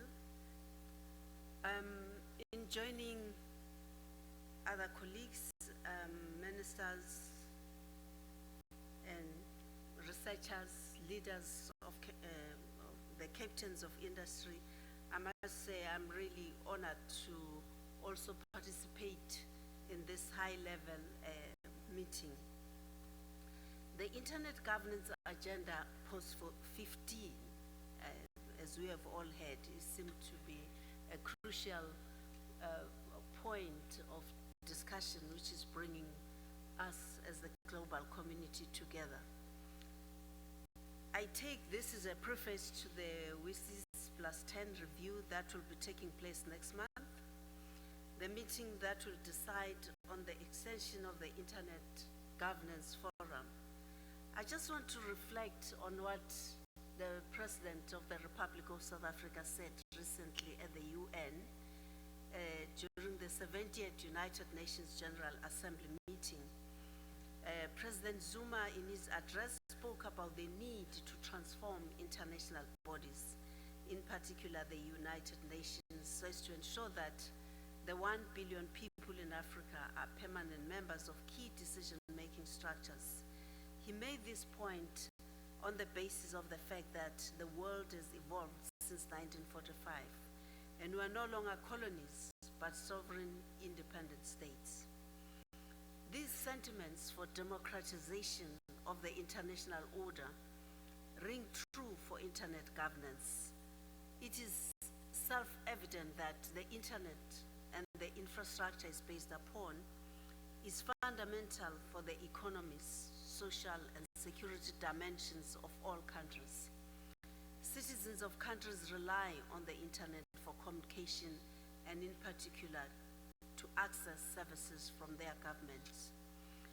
It also enables citizens to participate in the political discourse and influence the future. On the other hand, countries are exposed to threats to their national security, financial systems, electricity, and other critical utilities. The defense and security of countries is dependent on the safe operations of the Internet that is free of disruptions and manipulations by others as a weapon to weaken other countries. So much is dependent on the Internet, and it is safe to conclude that the Internet and its governance are critical for all countries. And I fully agree with colleagues who have indicated that access issues should be high on the agenda. There's been much debate on the role of governments within the Internet ecosystem.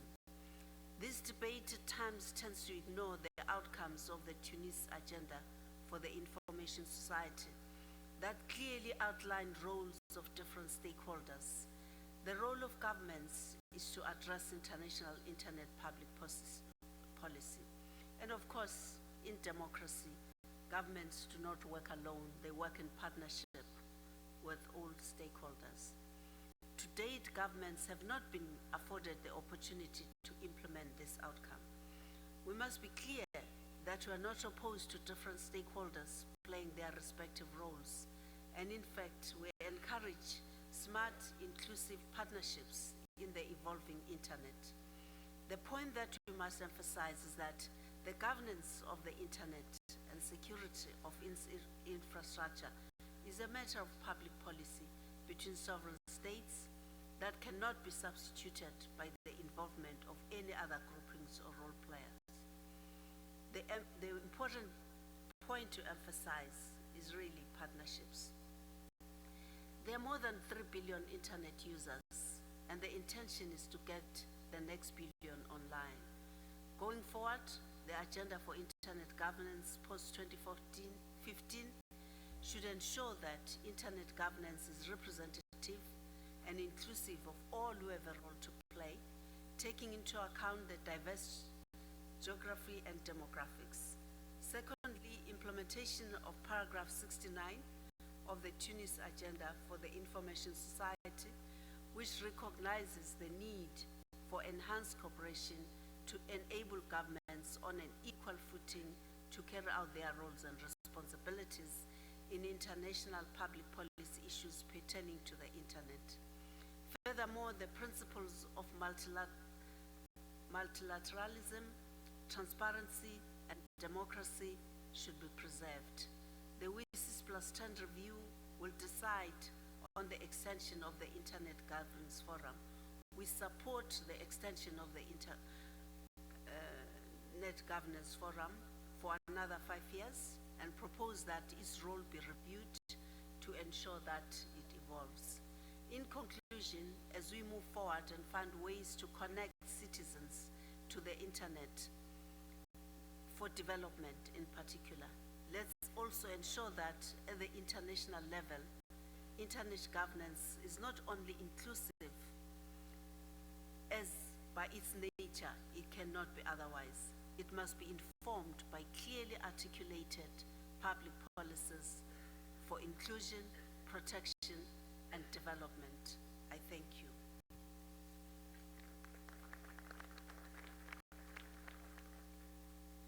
Thank you very much. Mr. Ato Sarpong, Vice Minister of Communications, Ghana. Welcome. Thank you very much, and distinguished ladies and gentlemen. Let me also acknowledge my sister Nina and our cherished professor, Professor Quino, who are here with us this afternoon. Over the next couple of days, we shall be discussing a number of important issues impacting on internet governance, issues on cybersecurity and trust, internet economy, internet and human rights, enhancing multi-stakeholder cooperation, etc. In my opinion, these are critical matters that could not have come at a much better time than now. A couple of years ago, heads of states and governments declared a common desire and commitment to build a people-centered, inclusive, and development-oriented information society. A society where everyone can create services.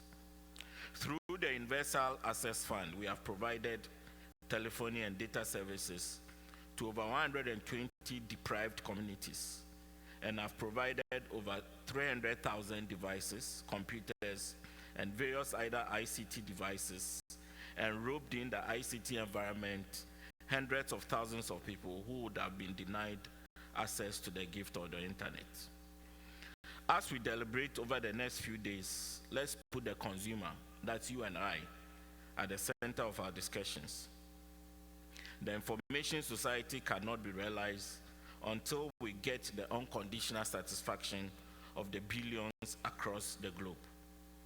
We should have at the center of our discussions a safe, secure, and affordable internet that responds to the needs of the people and creates opportunities for global peace and prosperity.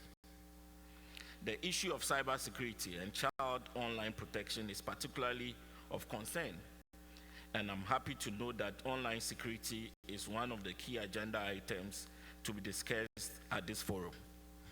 We should intensify and resource our respective national computer emergency response teams and share information that offers tips on limiting breaches to our various networks. The internet, I must say, is one great gift given us by the Almighty to advance the cause of mankind. It is a tool that enables us to communicate and interact freely.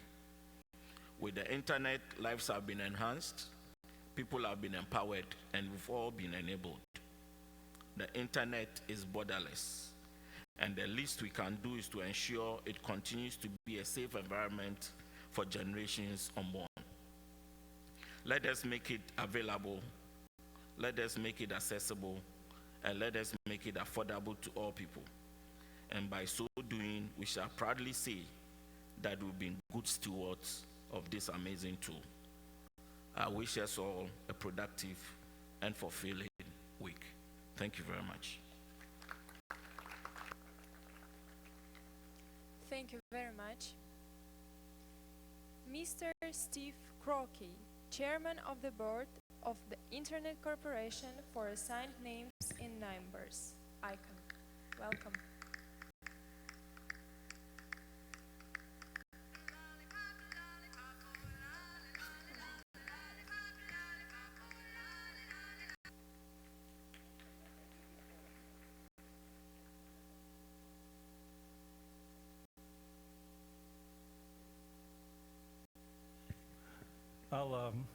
I'll say a bit more about that in a minute.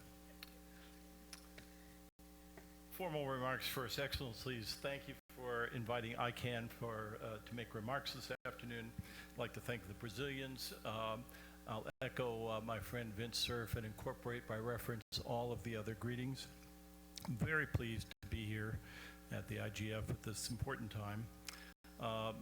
It's both for this forum and for the wider sphere of internet governance, not the least of which is the WSIS UNGA discussions in December. Nena made the point that the lollipop was the most important invention in her childhood and is overtaken by the internet, and it set my mind racing. And the song Lollipop, Lollipop went through my head. And what I realized was there is no song. Internet, you know, it just has not made the popular culture in the same way. So I'm not sure that the internet has yet achieved the status of the lollipop. And not incidentally, as everybody's familiar with here, I went from that thought to the little silly execution in the space that it took to think of it and wait for one or two cycles here, a demonstration that all of this bandwidth can be put to other purposes other than lofty talks here. And it's available and it just works. It's pretty nice. In our small portion of the world, in ICANN, we're charged with trying to coordinate the names and numbers and protocol parameters and provide a degree of stability for a very particular section of the internet space.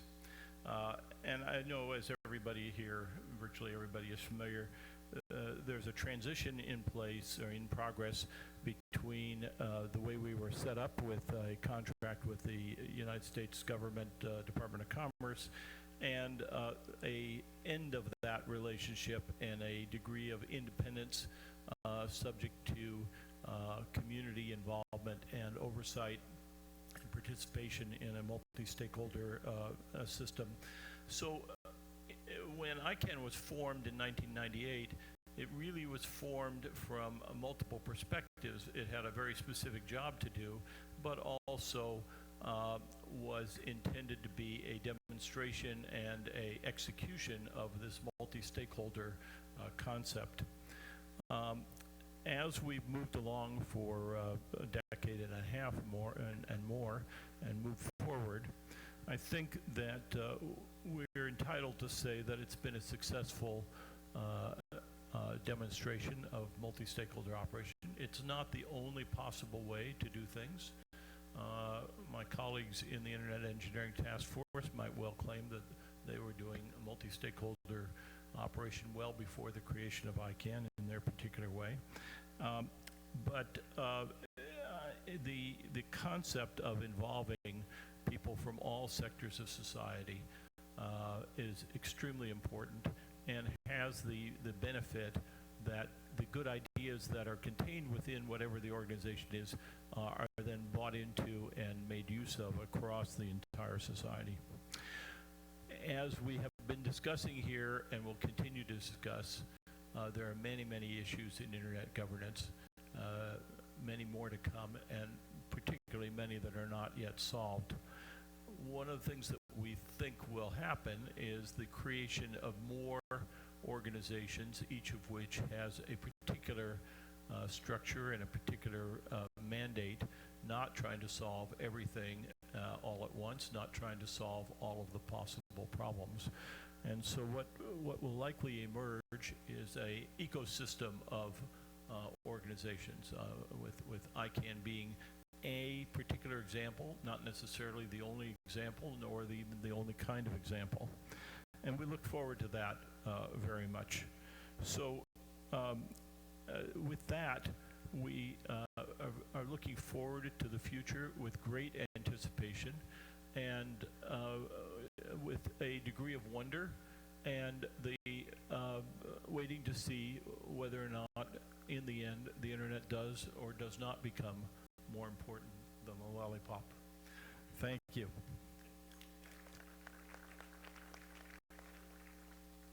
Thank you very much. Mr. Ilham Habibi, ICC Basis Chair, welcome. Thank you, honorable ministers, our host country, Brazil, and distinguished participants. I'm here on behalf of the International Chamber of Commerce, whose global network reaches over 6 million member companies and associations in 130 countries. I'm chair of Business Action to Support the Information Society, best known here as ICC Basis. I encourage those of you interested in knowing more about us to visit us at our booth or online.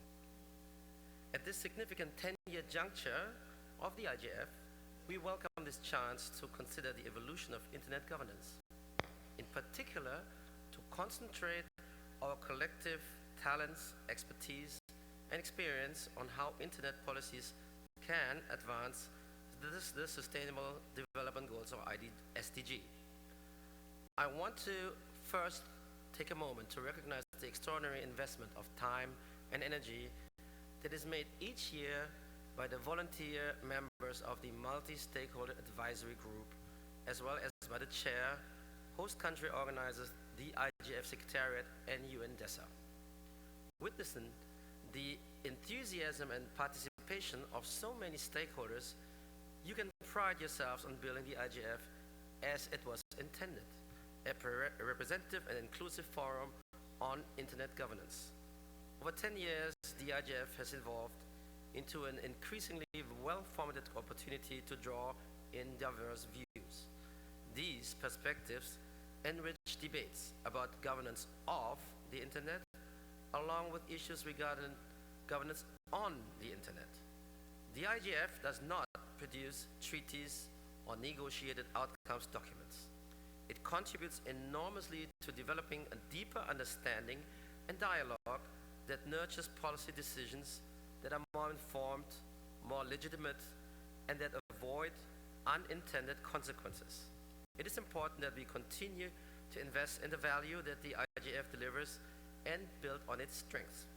This includes augmenting the voice of stakeholders from developing countries and economies and strengthening the nascent links between this annual events and regional and local IGFs to leverage more detailed insight and emerging issues to make this forum more in tune and more relevant than ever.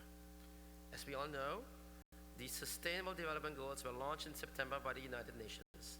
The 17 targets aim to secure a safer and more prosperous future for generations ahead, with a higher quality of life for everyone. Attainment of all 17 goals will rely in varying degrees on ICTs, both connected over the internet and in back-end systems. Private sector investments into technology, innovation, and entrepreneurship has transformed the internet from an information exchange network to the platform for sustainable social and economic development it is today. From e-health services or water distribution projects to providing solutions for reducing carbon footprints, the private sector leverages the internet every day to improve the living conditions of people, bridge the gaps that create inequalities, and protect and renew the planet's resources. Business engagement with other stakeholders is prerequisite to advance the UN goals in an economically viable manner. With continuing cooperation and the right policy environment, we can do much more to address remaining gaps and connect the next billion, and in the end, in a hopefully not too distant future, everybody on the planet. Today, just weeks away from the United Nations General Assembly high-level meeting that will mark the conclusion of the 10-year review of WSIS, we applaud the strong support expressed by many governments and stakeholders for an inclusive, open multi-stakeholder approach to internet governance and a 10-year extension of the IGF. We appreciate you recognizing the value of engaging non-governmental stakeholders.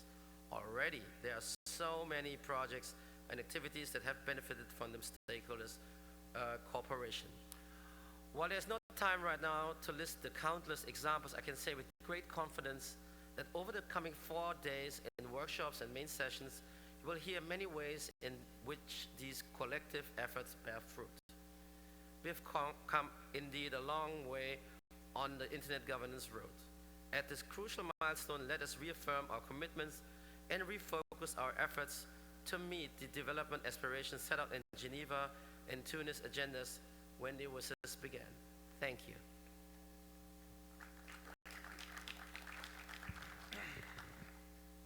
Thank you very much. Ambassador Daniel Sepulveda, United States Coordinator for International Communications and Information Policy, United States Department of State. Thank you. Welcome. Thank you very much. We're here today to talk about an agenda for internet governance, and I'm hard-pressed to think of a better place to do that than Brazil. I want to thank our colleague, Ambassador Benedicto Fonseca, and our friend, Virgilio Almeida, in particular for your friendship, your hard work, and your commitment to public service in this space. A year and a half ago, we gathered in Sao Paulo for Net Mundial. That event brought together every sector of society from 6 continents to discuss and debate a path forward for international internet governance. And that's exactly what we did. Together, we agreed on the use of the multi-stakeholder model for overcoming challenges as our first principle, and outlined other principles that internet governance should embrace. That gathering also called for the further evolution of the existing multi-stakeholder system of internet governance to ensure that it becomes more inclusive, more transparent, and more responsive to the needs of all, including underrepresented communities. Importantly, the multi-stakeholder statement emphasized the need to enable the internet to continue fueling innovation, growth, and economic development, as well as strongly promoting and protecting human rights and shared values. The progress we have made and the common ground that we have found at Net Mundial, and since then in multiple gatherings, makes us optimistic about the collective ability to find flexible and dynamic solutions to the ICT-related challenges and seize the opportunities that we are now being presented with. Those challenges do include issues like access and affordability, privacy and security, and human rights, just to name a few. Any agenda for internet governance will no doubt have to reflect the importance of these issues. However, it is important to remember that not any one of these issues is exclusively an internet governance issue.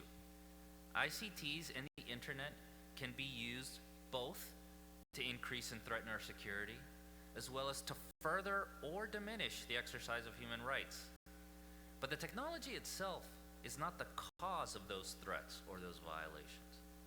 We should not fear technology nor constrain innovation when what we are concerned about is how some people are misusing these tools.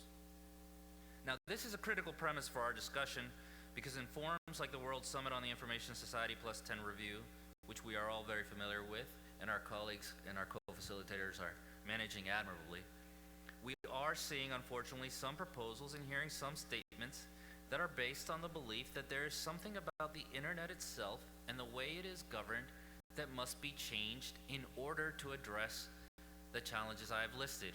This is simply untrue. It presents a false promise. Let us instead focus on making opportunity, technology, and the internet available to all, and ensuring that they have the skills and capacity to use it productively, safely, and securely. This panel asks for an agenda for internet governance. We submit that agenda should focus on what is working. And what is working is an internet governance structure built on inclusive multi-stakeholder processes, ensuring the meaningful and accountable participation of all stakeholders, including governments, the private sector, civil society, the technical community, and the academic community and users. The only way we will succeed and preserve the internet's potential as a force for good is if we respect the the technology, empower the community, and work together to unleash the potential of both. Thank you very much, and we look forward to a very productive week. Thank you very much. Mr. Jean-Paul Philippot, President of the European Broadcasting Union, EBU. Welcome. Welcome. I would also warmly thank our Presidium host and IGF organization on behalf of European Broadcaster. I will introduce my speech with two short quotes from Tony Hall, the Director General of BBC. First one, at the internet age is great for those who can afford it and access it, but those that can't risk being left on the margins of society. And second one, for the next 10 years, we, the BBC, we will need to ride two horses, serving those who have adopted the internet and mobile media, while at the same time making sure that those who want to carry on watching and listening to traditional channels continue to be properly served too. It's the media mindset today. As radio and TV, we reach every week more or less 90% of European citizens. It's exactly the same in all around the world. According to European studies, radio and TV are the two first trustful media in Europe, before internet and far before social media. Culture and social cohesion are profoundly interwoven. But the lines between cultural services and telecommunication, broadcast and broadband are increasingly blurred. Broadcasters today are obsessed by four challenges. First, how to provide access to our content on all platforms. That means net neutrality, the cost to address the content, the spectrum policy. Secondly, how to guarantee high quality original content. That means investment, creativity, but also protection of copyright and tools to protect against piracy. Thirdly, how to protect our audience, especially children, and promote diversity and pluralism. And finally, how to produce news independently and in a pluralistic way. It's why now we insist in all areas, including this one, for common level playing field for all actors. There are many problems that are not solved, and we are looking how we can address them, and we don't find today the proper fora to discuss. For instance, child protection. It's a primary goal for us.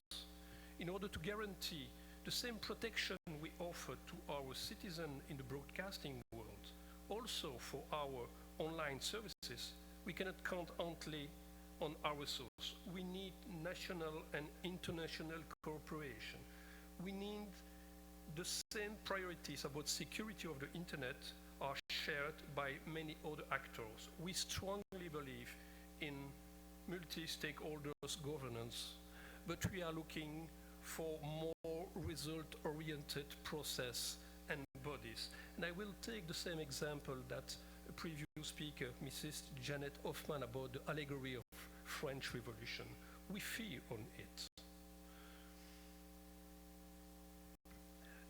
Finally, we can also, as media, promote this internet and include every part of the society in internet. Our social contract is based on universal coverage and the assumption that nobody is left behind. And we are, radio and TV broadcasters, still today by far the most popular and influential way to reach the whole population, especially those that risk to be left behind by the digital divide. As European Broadcaster Union, we are ready to talk to this part of the population, and we are ready to do our part. We can use of several tools that we have the habit to manage and promote: media literacy, inclusive editorial approach, production of diverse content, and finally, independent and diverse newsroom. We are ready to do that, and we are looking for today and during this assembly the best way to concretely address this challenge. Thank you very much. Thank you very much. Ms. Catherine Brown, President and Chief Executive Officer of Internet Society, ISAC. Welcome. Thank you so much. Thank you to our warm and very embracing Brazilian hosts. You've given us a fine and wonderful welcome here. We appreciate it very much. The Internet Society is a global organization. We have 112 chapters in 96 countries, 146 organizational members, and almost 80,000 members, all who are dedicated to an open, trusted internet for everyone, everywhere. The internet has always been about building the future. How we've built it, we call at ISOC the Internet Way. And with a nod to Demi and Vint and Steve and me, the internet community has a mantra: rough consensus, running code. That methodology has resulted in this miracle that we've been talking about for the last 4 hours, that has both disrupted the past but cleared the way for our future. So how do we think about that mantra at ISOC when we think about the IGF? What is rough consensus? At the IGF, it has been about what we have been doing for the last 10 years. Users, the technical community, the academic community, the civil society, human rights advocates, and governments have all been meeting each other, listening to each other, learning from each other, and agreeing on a set of principles by which we have gone about our work across the globe. It is actually quite startling and amazing to think about the consensus that we have reached in the last 10 years and the results that have happened. Together, collectively, we have built the internet.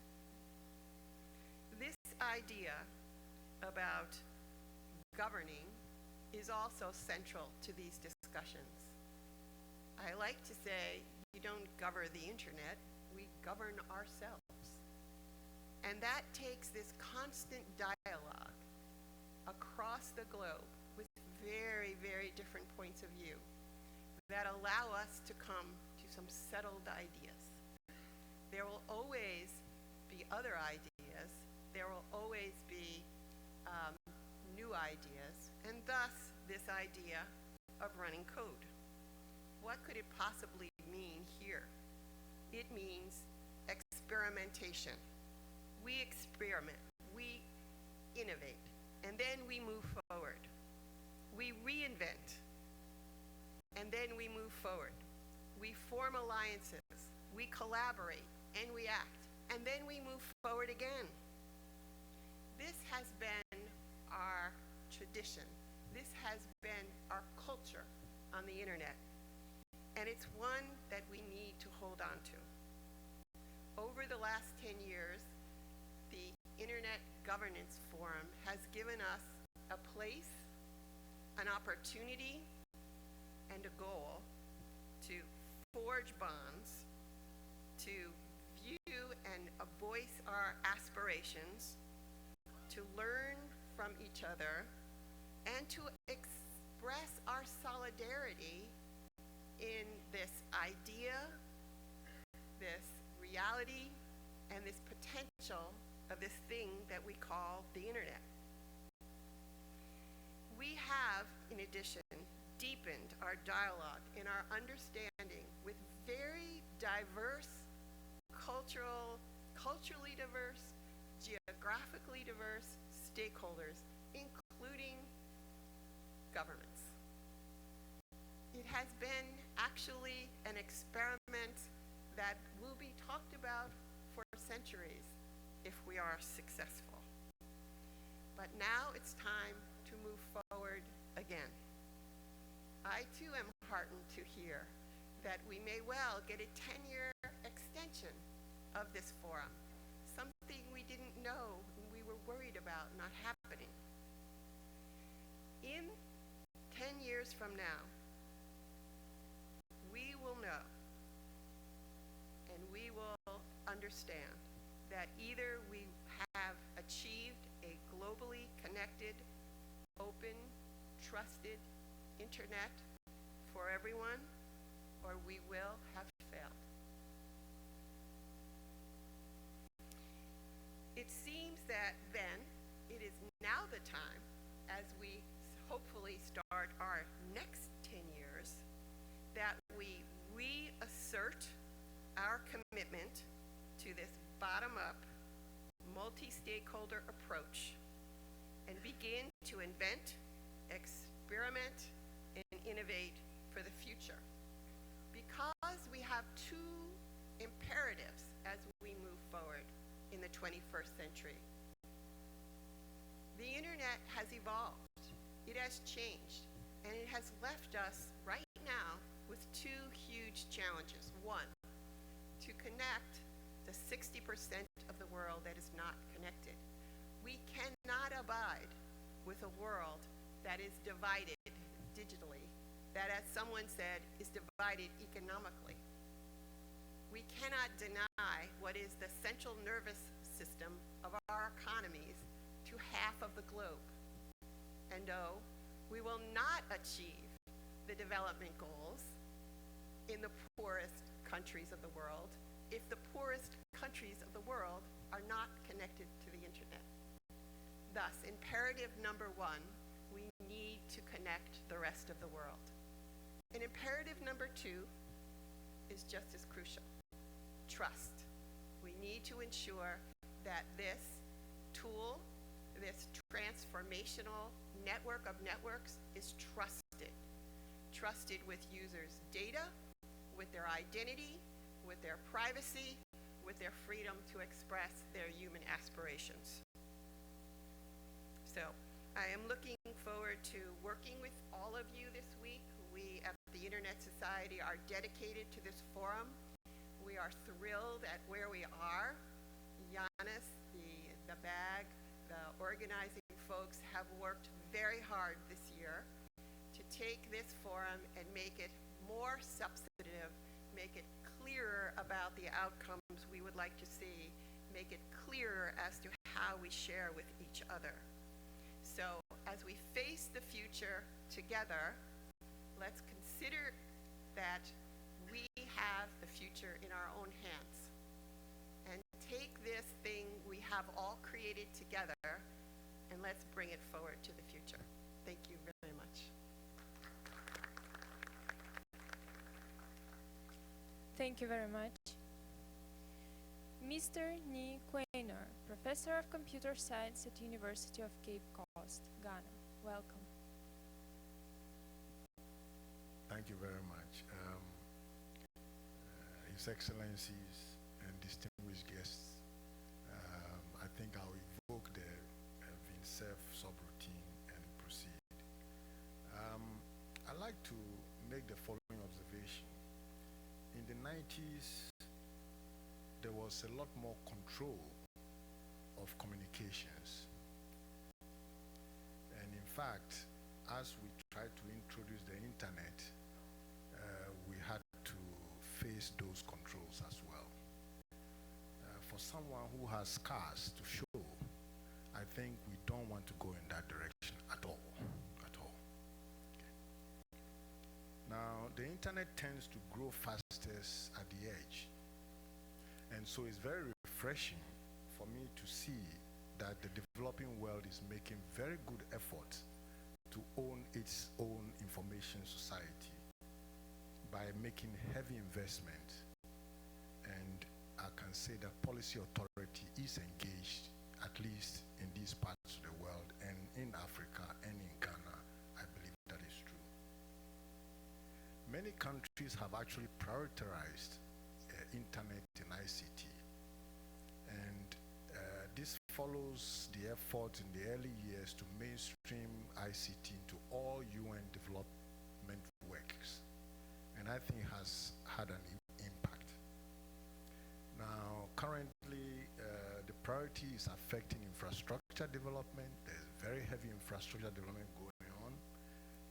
There's education, and one is looking to create jobs for the youth who are also very keen and showing some aptitude in this area in our countries. I believe this commitment goes all the way from the countries to the economic community organizations, as well as the African Union Commission. Now, you may recall that there's been several commitments by the African Union making statements about specific things they wanted to accomplish with ICTs, with domain names, with numbers, IP numbers, and so on. And I think these are all examples of the commitment that you can see from the policy authority in our environment.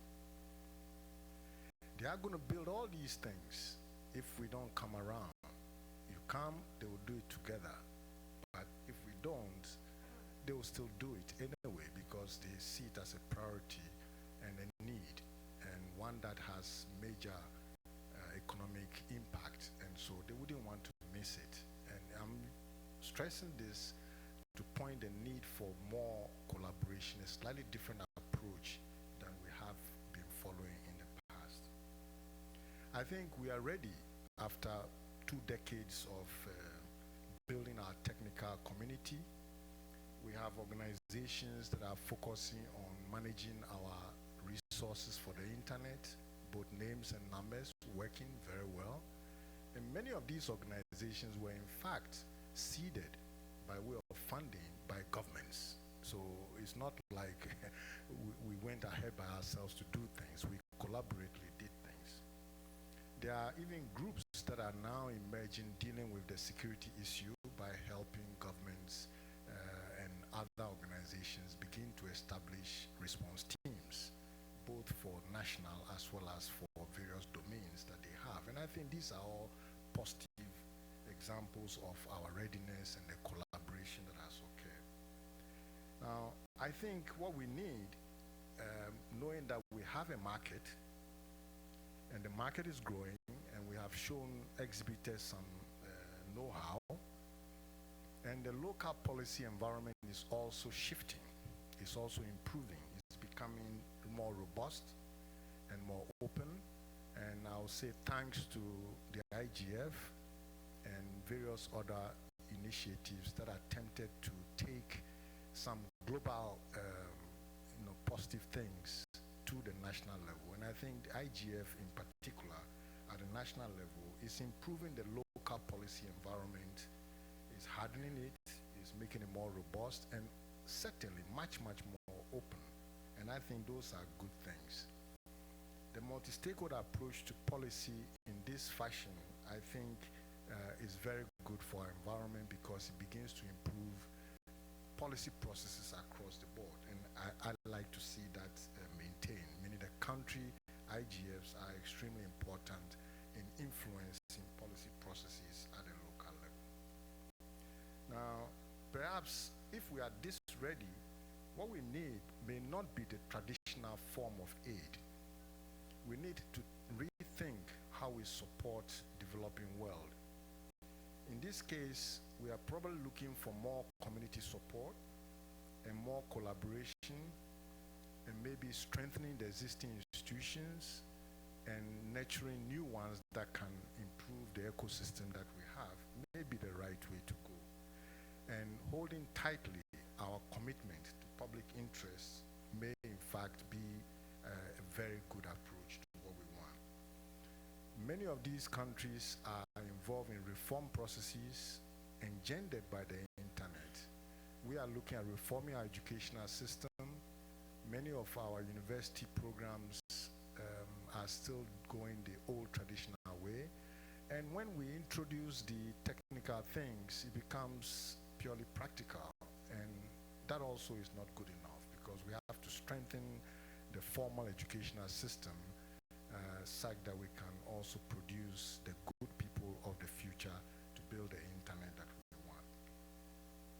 I think we need to also encourage a role in our preparedness to respond to pandemics such as we recently saw in West Africa, the Ebola, and the response did benefit from extensive use of the internet. And I think in our deliberations, as was referred to with the disasters with my colleague from Japan, we need to pay attention to keeping the wires constantly hot so that we can react very quickly with less time. I'd like to conclude by saying that none of these multi-stakeholder groups really can or even want to do things by themselves, okay? Because these days it's not likely to have all the expertise in any one of the quarters. At the same time, you need to leverage the expertise that may be spread across all these different groups if we want to address these problems of the internet effectively. So I like to see us all work closely together, and let's cooperate even more than we have done before. And a forum like IGF is a very, very good place to start, because it has a feel of not being so binding. And I think that is very important for us. And IGF is therefore a very good example, and I'm glad to hear that we'll get to continue doing that. And of course, this time we'll be looking for much more intersectional kind of results. My concluding message is that let us help the internet do its thing. It has its own life, and we should leave it alone, so to speak. I mean, it wants to make the world a better place. How can all of a sudden it's become the infrastructure of infrastructures? There must be more that is coming. And if you control too much, you lose innovation. And I'm concerned that with the challenges we sometimes face on security and safety, we tend to swing to the other side, and that may not be the right place. And lastly, I think we need to prepare our communities to run code from very early age till very late age. I still write code, and I'm looking forward to the young ones, children programmers emerging. Thank you very much.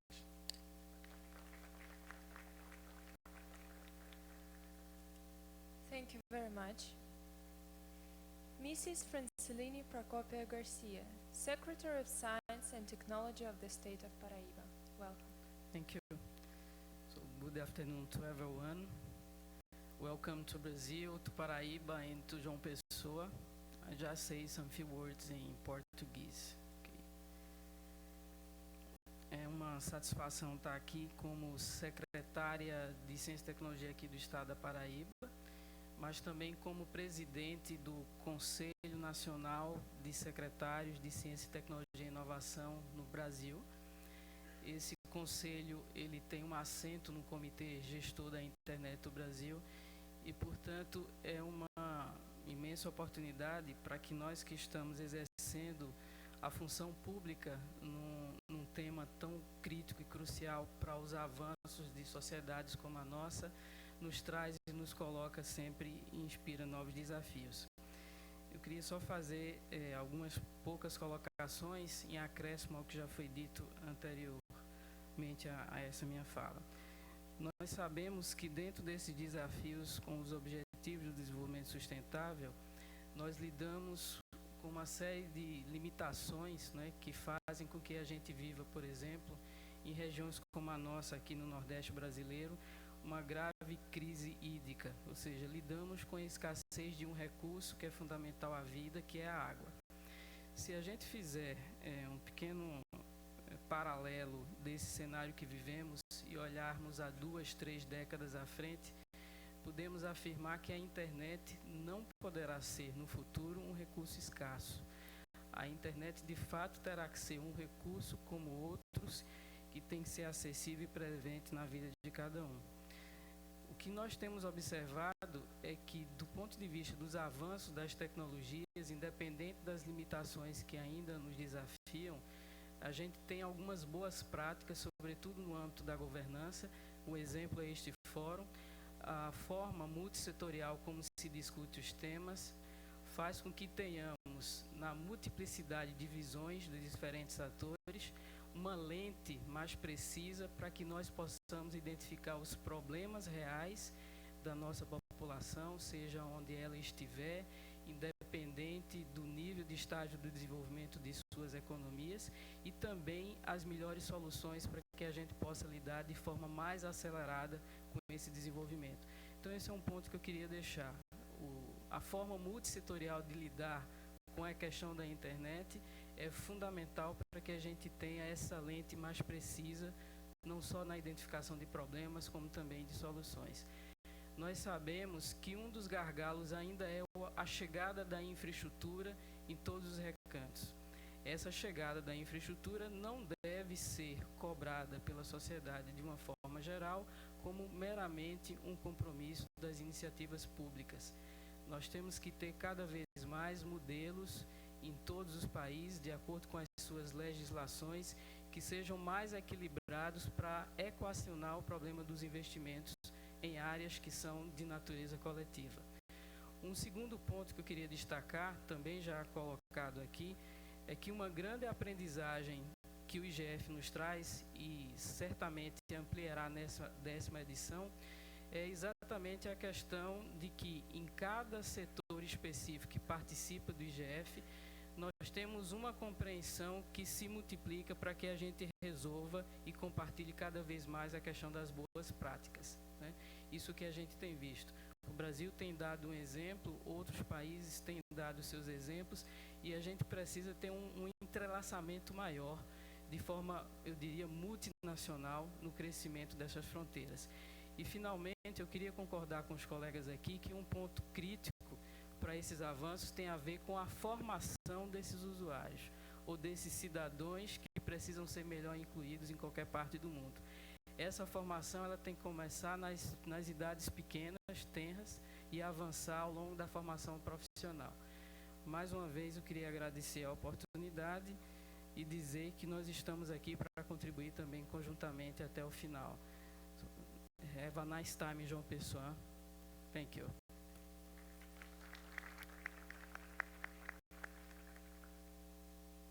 Thank you very much. Welcome Ms. Eileen Donahoe, Human Rights Watch. So thank you. Let me join in thanking the Brazilian organizers here, and I want to start by acknowledging how indebted we all are to CGI and to Brazilian civil society for their global leadership in this internet governance realm. It is really impossible to articulate how much you've contributed to this ecosystem, or to convey the value of your role modeling in multi-stakeholder internet governance processes. So we all thank you very much. In these few moments, I just want to highlight a few trend lines I see that showcase not only how complex the internet governance space has become, but also to highlight some of the consequences for human rights. And the first trend I would point to is the collapse of the distinction between online and offline spaces as a consequence of digitization of everything and the Internet of Things. So everybody knows online activity is now completely intermingled with offline reality. But one stark example of this from the realm of human rights activism that demonstrates this collapse is when activists' online communications are monitored or tracked, it can and often does lead to activists being jailed, tortured, or even sometimes killed. So the online privacy and security for human rights activists has very real physical world security consequences. This is a real deep collapse. In the internet governance realm, the consequence of this collapse of the online-offline space is basically that every entity that has ever been involved in any form of governance in the pre-digital space is now getting involved in internet governance in one way, shape, or form, internationally, regionally, nationally, and subnationally. And obviously this leads to lots of complexity and competing forms of authority. The second trend I will mention is related to digital security, which on the one hand has risen to the top as a real shared global priority, and that is a very positive trend. But the other side of this trend, the more dark side of this, is that the propagation of laws around the globe under the rubric of security, whether with respect to domestic order, fighting terrorism, or national security in some form, are often framed too broadly and vaguely and are used to justify restrictions and violations of human rights.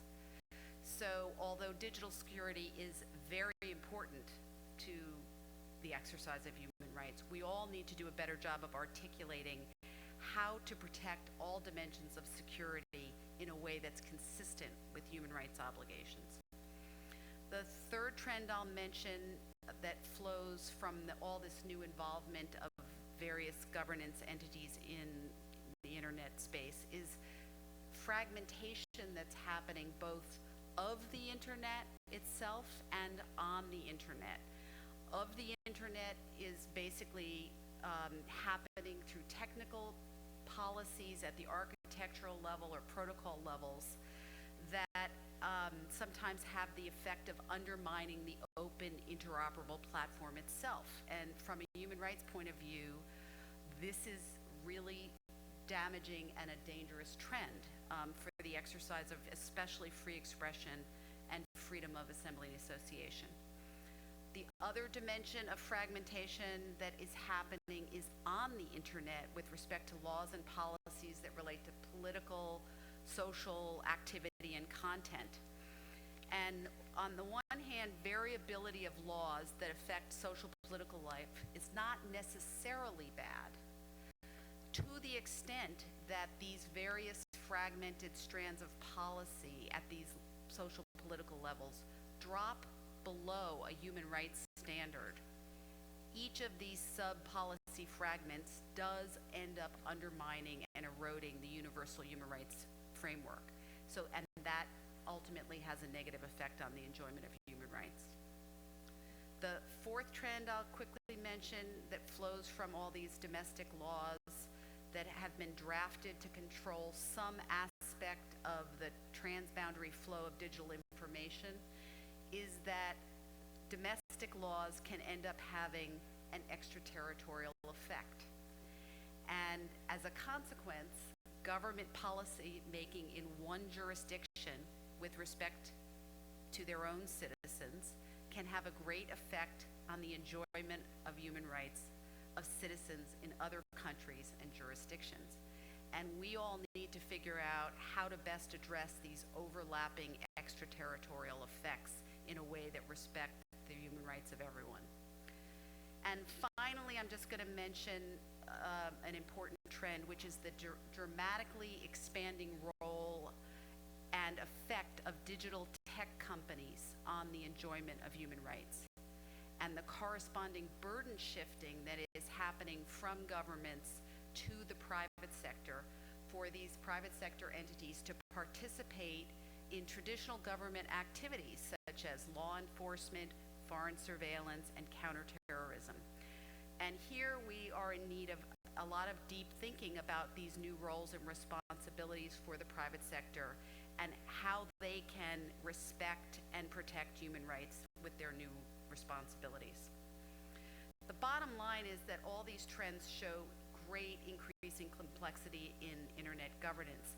But notwithstanding these complexities, I would really reinforce the view for everyone here that the universal human rights framework is very well suited to the transboundary digital context. Universal human rights are applicable everywhere, regardless of boundaries, frontiers, territory, and jurisdiction. And in many ways, the universal framework was ahead of its time. It's sort of the first transnational universal framework. And so I would just call on everyone here to embrace the universal human rights framework and do everything you can to keep the internet governance ecosystem grounded in that framework. Thank you very much. Thank you. Mr. Aimal Marjan, Deputy Minister for Information Technology of Afghanistan. Welcome. Thank you very much. Bismillahirrahmanirrahim. First of all, I want to thank the government of Brazil, Your Excellency, Minister Andre, for the organization of this important event. It's a pleasure that I'm representing Afghanistan in this very important event. Afghanistan is a country which joined the internet community lately. The country where internet was forbidden, and we started with the point that almost not a single internet user were in Afghanistan in 2003. But today we are 8 million, and when we look at the telephone, the country had no network in 2003, but today we have 24 million subscribers. But that doesn't make the life easy in Afghanistan, because when we get into the governance issues of technology, we are facing same challenges that a developed country is. But how can the developed countries take us with them in the agenda? Leaving countries like Afghanistan or countries which are coming to the internet aside is not going to solve the problem for the developed countries, because when we say that the cybersecurity is a problem, then it is a big problem when countries like us are not prepared to fight that agenda, because we might be soon a host for individuals or organizations to take the cybersecurity crime or the cyber crime and use countries like us against countries which have developed networks and infrastructure. In Afghanistan, for the last 14 years, we have tried our best to come up with policies, procedures, and infrastructure that we connect the country and our countrymen to the international network of information and prosperity. When we talk about connecting the next billion, the question is, if someone is thirsty and we bring the glass to that person, whether we solve the problem? No, because the problem is with the water, not with the glass. Connecting the next billion needs content. If I want someone in Afghanistan or any place in the world to use internet, that person will ask me that, what is in it for me in the internet? Because only connecting them is not going to solve the issue. It is actually the content that we bring to them, whether content mean to them or not.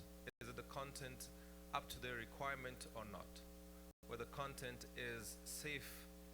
When we bring and encourage our fellow users in my country to use social media, they ask me whether social media is safe for them or not. When I try to make it safe for them, then I have to talk to the international names. And then when I talk to them, they ask me, well, do we have policies which allow me to talk to them or not? So this is a global global agenda, and that global agenda not only the governments are responsible for that. We need the businesses to be equally responsible to help us to connect the next billion and to allow us to make the internet safe for them. The individuals around the table here, I thank all of them giving us the opportunity to speak. The important issue is that how can we educate the countries like Afghanistan? Bringing them to IGF or encouraging countries to have their national IGFs is an important issue. because if they are connected and they're not, they don't know their rights, that what is there for them in the internet and what is the politics around internet, they will not be able to fully participate into the international agenda of the IGF. So on our side, we will be having the national IGF in 2016 in Afghanistan, and I would like and I request the global internet forums to help us and countries like us to make the users understand what internet is for them. It's not only a technology, but how, as Minister from Bangladesh mentioned, that is human right to them. So for that, it's not only technology, the private sector, the government, the international forums should help not only the developing countries, but the least developing countries as well to get to that agenda, because we are the next billion. We are the countries that when we talk about the next billion, we are actually those countries that we will be contributing to the next billion number. So I want to thank once again for the intervention and the time that you've given to us so that we can talk in these forums and want to be part of such forums in the future as well. Thank you very much.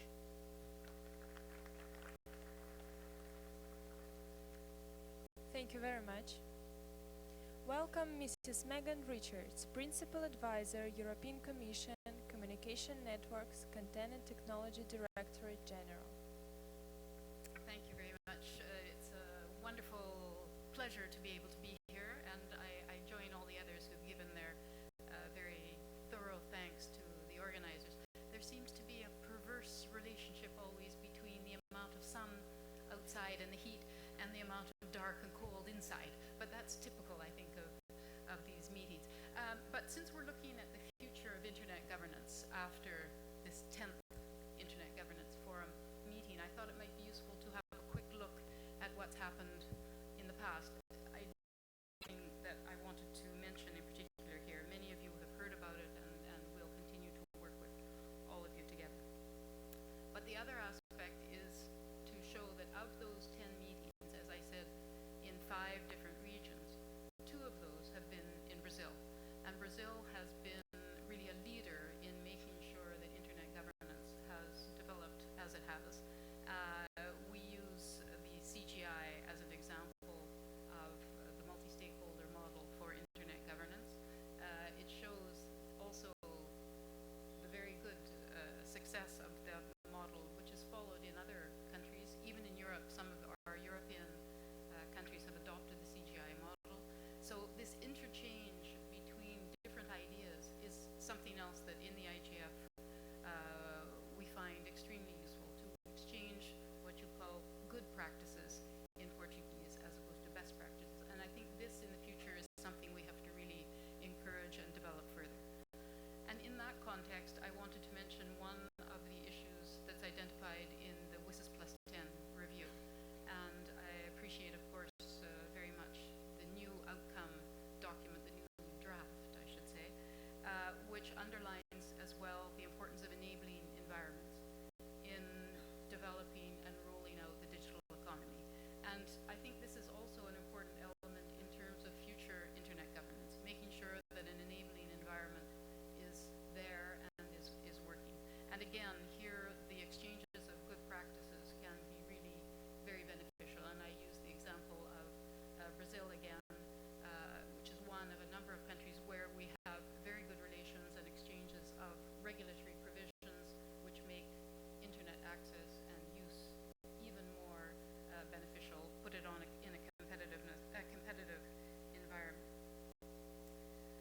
So I think in order to move forward, we can think of these aspects as improvements in the future. We want to make sure that the internet governance is more representative. We want to improve the way people have access to the internet. We want to make sure that even more countries, more of the weaker stakeholders are participating in the internet governance debate, and we want to make sure that the multi-stakeholder model continues. And again, I'm going to boringly use Brazil as one example of an excellent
Thank you very much.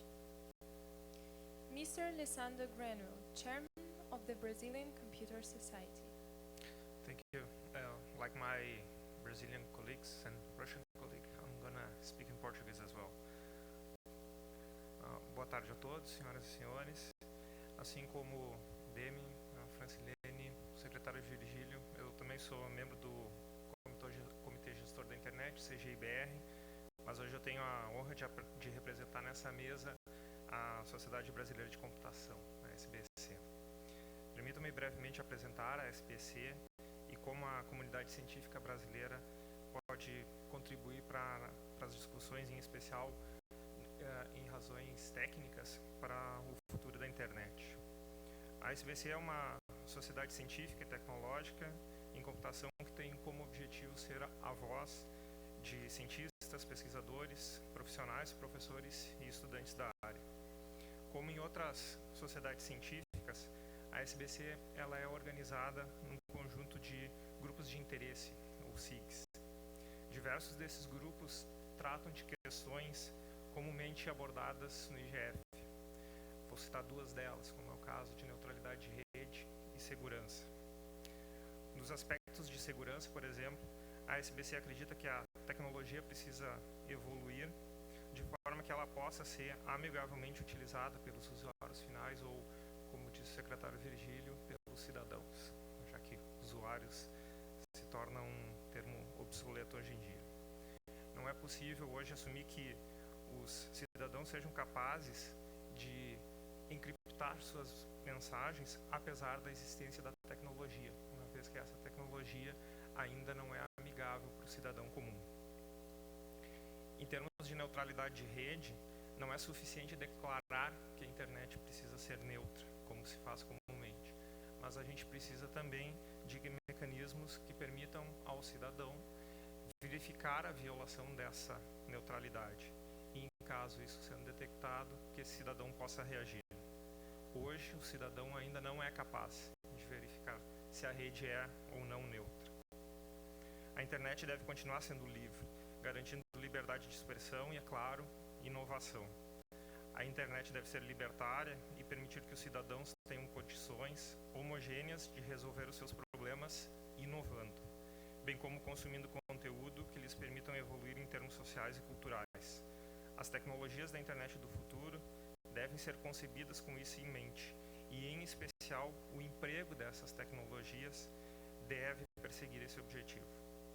Na ótica da SBC, porém, o mais importante ainda para o debate, e o que é pouco mencionado, é o uso de um vocabulário comum entre os vários setores envolvidos na governança da internet, um conjunto de termos suficientemente aceitos globalmente por pessoas de diferentes áreas, formações e interesses. Com frequência, o mesmo termo possui diversas interpretações em contextos e comunidades diferentes. Por exemplo, o termo Network Management, dependendo de quem é o interlocutor, pode ser interpretado de formas bastante diversas. Essa situação, obviamente, dificulta o diálogo e acaba por impedir avanços mais rápidos. A SBC, como sociedade científica, espera colaborar com os diversos parceiros nesses próximos dias de IGF, apresentando as perspectivas técnica e científica que também influenciam as decisões políticas e, consequentemente, as decisões do futuro da internet. Muito obrigado.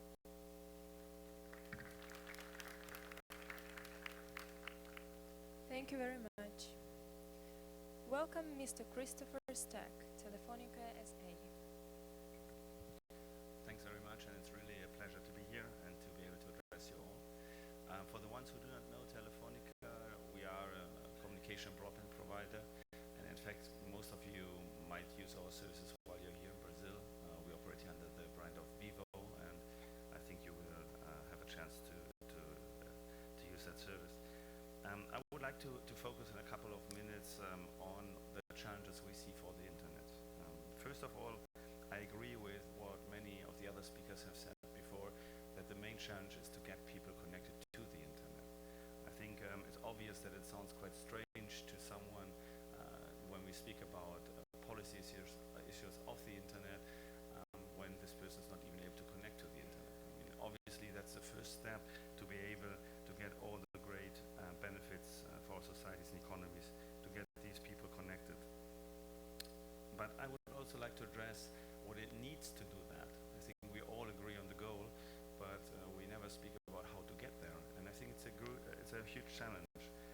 because we have to be aware that up to now, people connect to the internet through networks which are invested by private money, by private companies.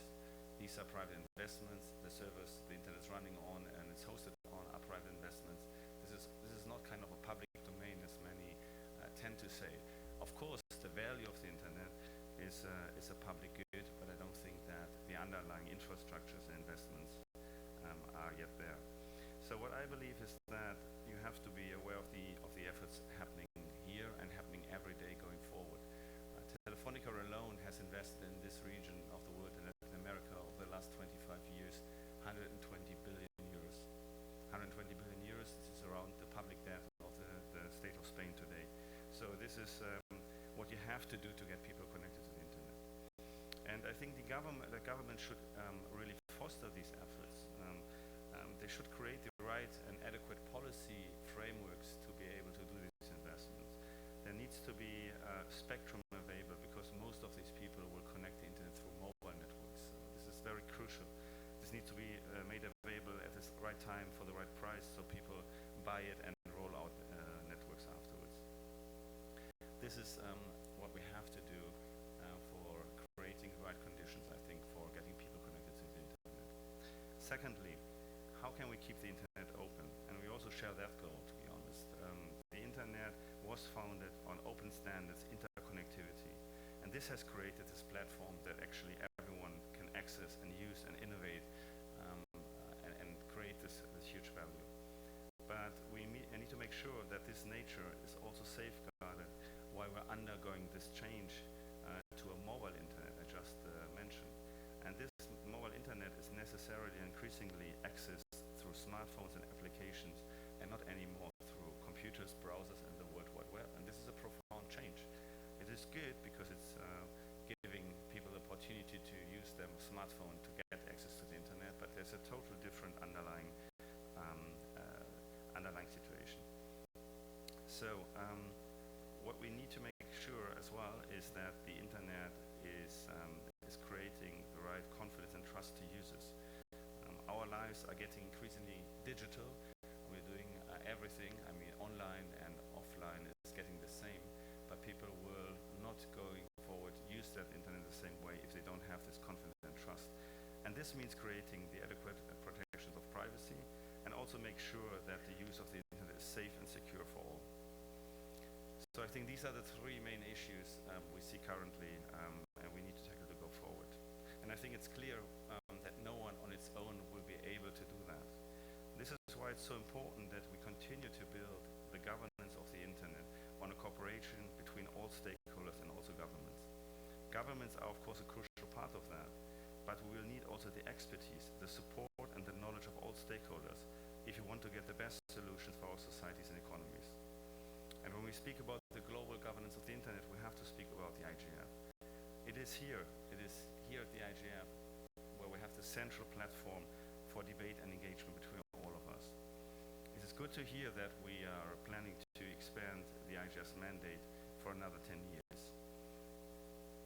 I think that the IGF, much as this roundtable here, is helping to improve the open dialogue, engagement, and exchange of views between all. And there's simply no other forum which can match the diversity, openness, inclusiveness of the debates on internet governance, which we will see happening here over the next couple of days. This has been the IGF's strength over the last 10 years, and this should be also its role in the future. We should be aware that this is not a forum for negotiation, and it's not made to create negotiated policy outcomes between stakeholders. It has not the processes and not the mandate to do that. At the same time, it is obvious that also our governance processes need to evolve and improve, much in the same way, by the way, as the internet is improving and evolving all the time. Here I would like to point out the global leadership that our host Brazil has taken the last years. And when I mean Brazil, I speak about the government and its multi-stakeholder community and CGI. And I believe that last year the NetMundial conference was really a major milestone, and important work to improve and support global governance processes are continuing while we speak through the NetMundial initiative and other initiatives. But I would like to conclude my remarks that while we are moving forward, we should not forget one very key and essential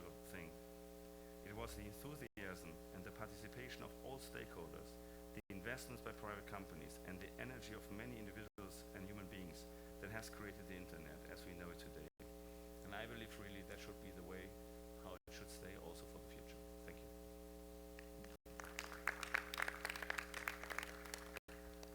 Thank you very much.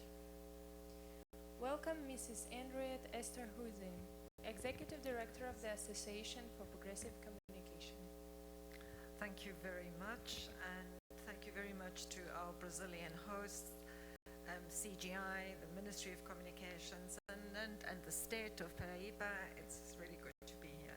I did consider asking Nena to give me the lollipop and then not to say anything so that everyone can go and have a caipirinha on the beach. But it being such a privilege to be here and to speak, I will. What should the future of internet governance be? And I think it has been said, it should be shaped by the recognition of the internet as a global public resource that must be managed in the public interest. I think that's the starting point. Looking at the internet as a resource that can help achieve more social justice, gender equality, tolerance, all the positive things that Virgilio spoke about and others. And a platform for development, and not just development that is about GDP growth, but development that brings about changes in people's lives. What should it not be?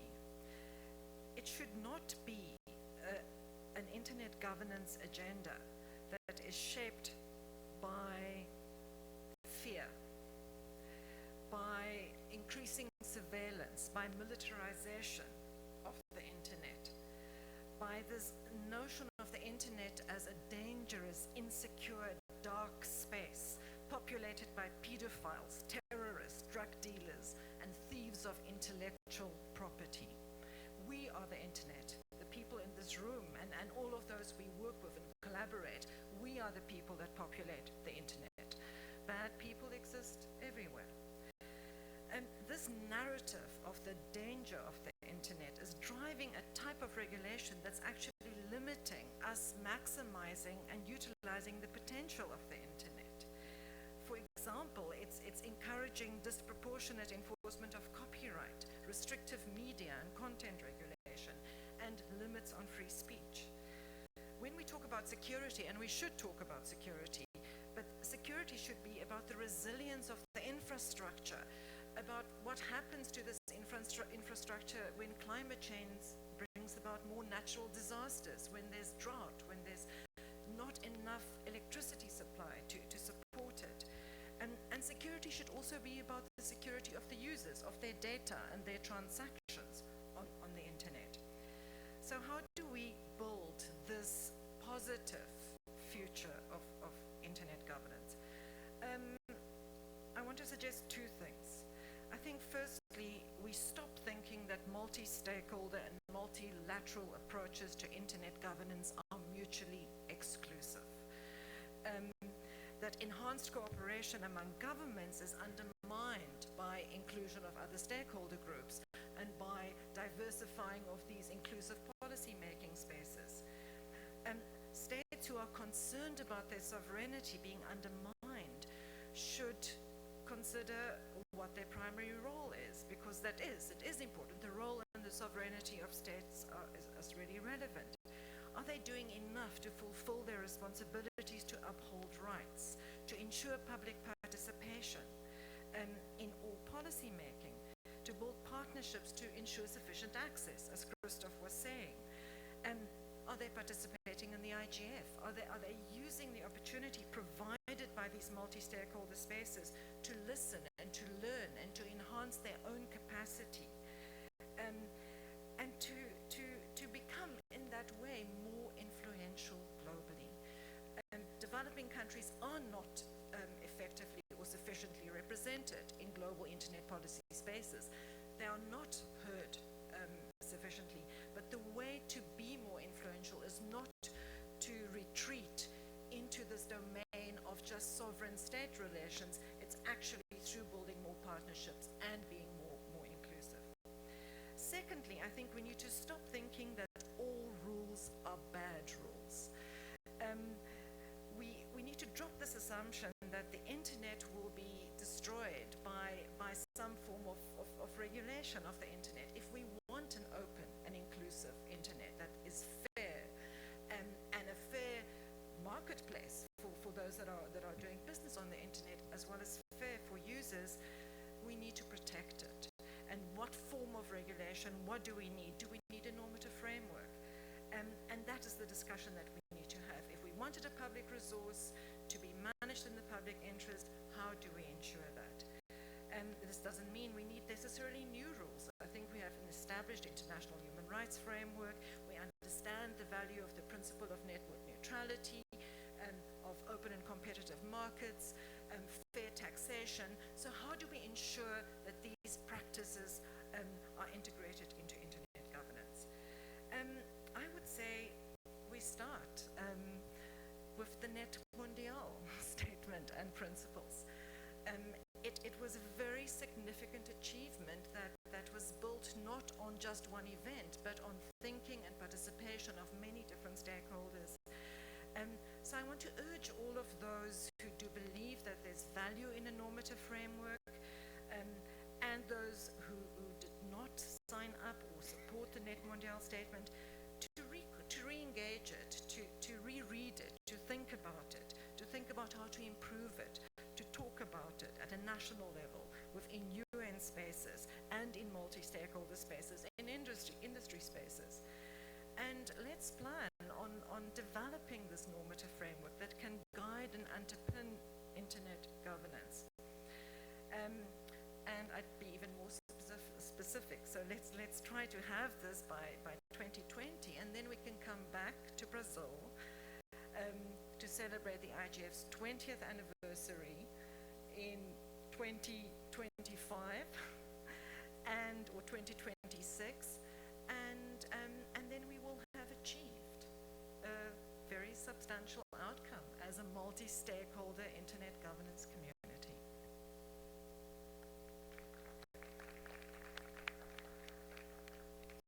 Thank you very much. Welcome, Lydia Brito, UNESCO. Thank you very much and good afternoon. Allow me to start in Portuguese, and then I promise I will switch to English. But as a courtesy, since we share a language, permitam-me que comece por pedir desculpas pela minha diretora-geral, Irina Bokova, que não pôde estar conosco hoje, porque estamos na segunda semana da nossa Conferência Geral e ela claramente, como Diretora-Geral, tem que estar presente, como tem que estar também o nosso Diretor-Geral Adjunto e os nossos ADGs. É por isso uma honra imensa representar a minha organização aqui e ter a oportunidade de partilhar com vocês algumas mensagens que nos parecem importantes neste debate sobre a governação da internet. Queria ainda em português agradecer de uma forma muito grande e muito profunda a hospitalidade brasileira, não só do governo brasileiro, do estado de Paraíba, mas também das pessoas da cidade de João Pessoa. Como sempre, e por isso percebo o convite de voltarmos ao Brasil em 10 anos. É sempre um prazer estar no Brasil e é sempre gratificante ver a forma como somos recebidos. I will switch to English now, just to make the life of at least some of the people in the table easier. For UNESCO, when we discuss internet governance, I think the first concept that we always put in the table is the universality of internet. If we want indeed to build a sustainable world, if indeed we want to make sure that we build societies that are just, societies that are knowledge-based, we need internet for all. But that's not enough. It's just a statement. It's important, and from a perspective of UNESCO member states, it's important to say, okay, it's universality of internet, but what does it really mean when we talk about principles that govern internet? And as many of you were saying throughout this afternoon, one of them is human rights. Internet has to be about rights. Rights to education, rights to expression, freedom of expression, rights to culture, to their culture, cultural diversity, rights to participate, rights to have voices. So the first principle, it's about human rights. So when we discuss internet governance, we have to put that principle in the table. The other principle is openness, is to recognize that it's important to have also open standards. It cannot be closed. It has to be open. It has to allow spaces for innovation to happen, for things to, and there were very strong messages throughout the afternoon that internet is about that. It's not closing, it's about opening, and clearly that's an important principle. Accessibility, and accessibility goes beyond the infrastructure and how much connection and quality connection we have. Accessibility is also about content, it's about language, it's how do we see ourselves represented and how can we contribute to the discussion, to the debate, to the growth, to the future, as it was said throughout the afternoon. And finally, it has to be about participation, and that's a multi-stakeholder approach. It has to be part of the internet governance, and it's very good to see that that is happening. I was in WISIS in the process before, and it was always this discussion. Can we do it? Is it going to be the state? Is it going to be the private sector? Is it going to be the countries that have the capacity and the infrastructure to do so? Is about everybody. And really this question of multi-stakeholders participation, it's very important because it's about, again, defending the other three principles, but it's also about creativity. It's also about capacity to do things in different ways. The more we connect, the more we build an inclusive society, the more possibilities we do have indeed to build a sustainable world. And that is my point, is when we discuss today internet governance, we are talking about a new agenda, a 2013 agenda, and that has goals, access to public information and transparency, that we can link directly to, let's say, indicators that we can define as internet practitioners, providers, and producers of content. But again, as it said, and I think it was Virgilio that said that it crosses around across all the agenda. It's an enabling tool to connect people, to assess people, to assess knowledge, to share best practices, and really to be part as a multiplier, as a driver for a much more inclusive society that allows us to build together and to achieve this very ambitious agenda. And it's because of that, and related to the World Summit on Information Society and all the process that UNESCO started in 2013 to really reflect how we were doing in the line of actions that were responsibility of UNESCO. And we are very privileged to have our ADG, former ADG here. He led this review in 2013. And this review was important because it also gave to our member states the conscience of the space that UNESCO had to play in all this debate on internet and internet governance. And that's why at that time we were commissioned, we were given the mandate to carry out an internet study that covered 4 important areas for UNESCO: access to knowledge and information, freedom of expression, privacy, and ethics of the information society. This report is ready. It was the last consultation was done this year on the Connecting the Dots conference held in UNESCO.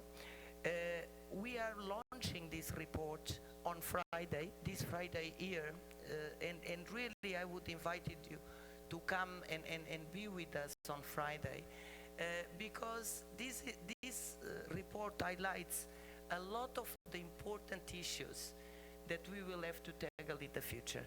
And most importantly, what it brings ahead is really a proposition of an action plan that for UNESCO in particular is very important because it will guide us in the next years of our work. We are really happy to be here. Please do continue to count with UNESCO in all this process of debates. We have a very heavy agenda here. In fact, we have 4 events during the forum. But most importantly, let me finalize to say that looking at the new agenda, we need to integrate. We can't look at the goals by themselves. And I truly believe that the role of Internet in this new agenda will be the synergetic one. And it would be very interesting that this debate that's initiated this afternoon will continue during the next four days, because indeed we need to align our programs and our actions in order to make sure that indeed we are building a wonderful world with the help of Internet. Thank you. Thank you very much. I would like to thank you all for participants in today's forum. And to conclude this meeting, I would like to present you once again André Figueiredo, Minister of Communications of Brazil. Bem, gostaria de agradecer a todos que participaram desse debate.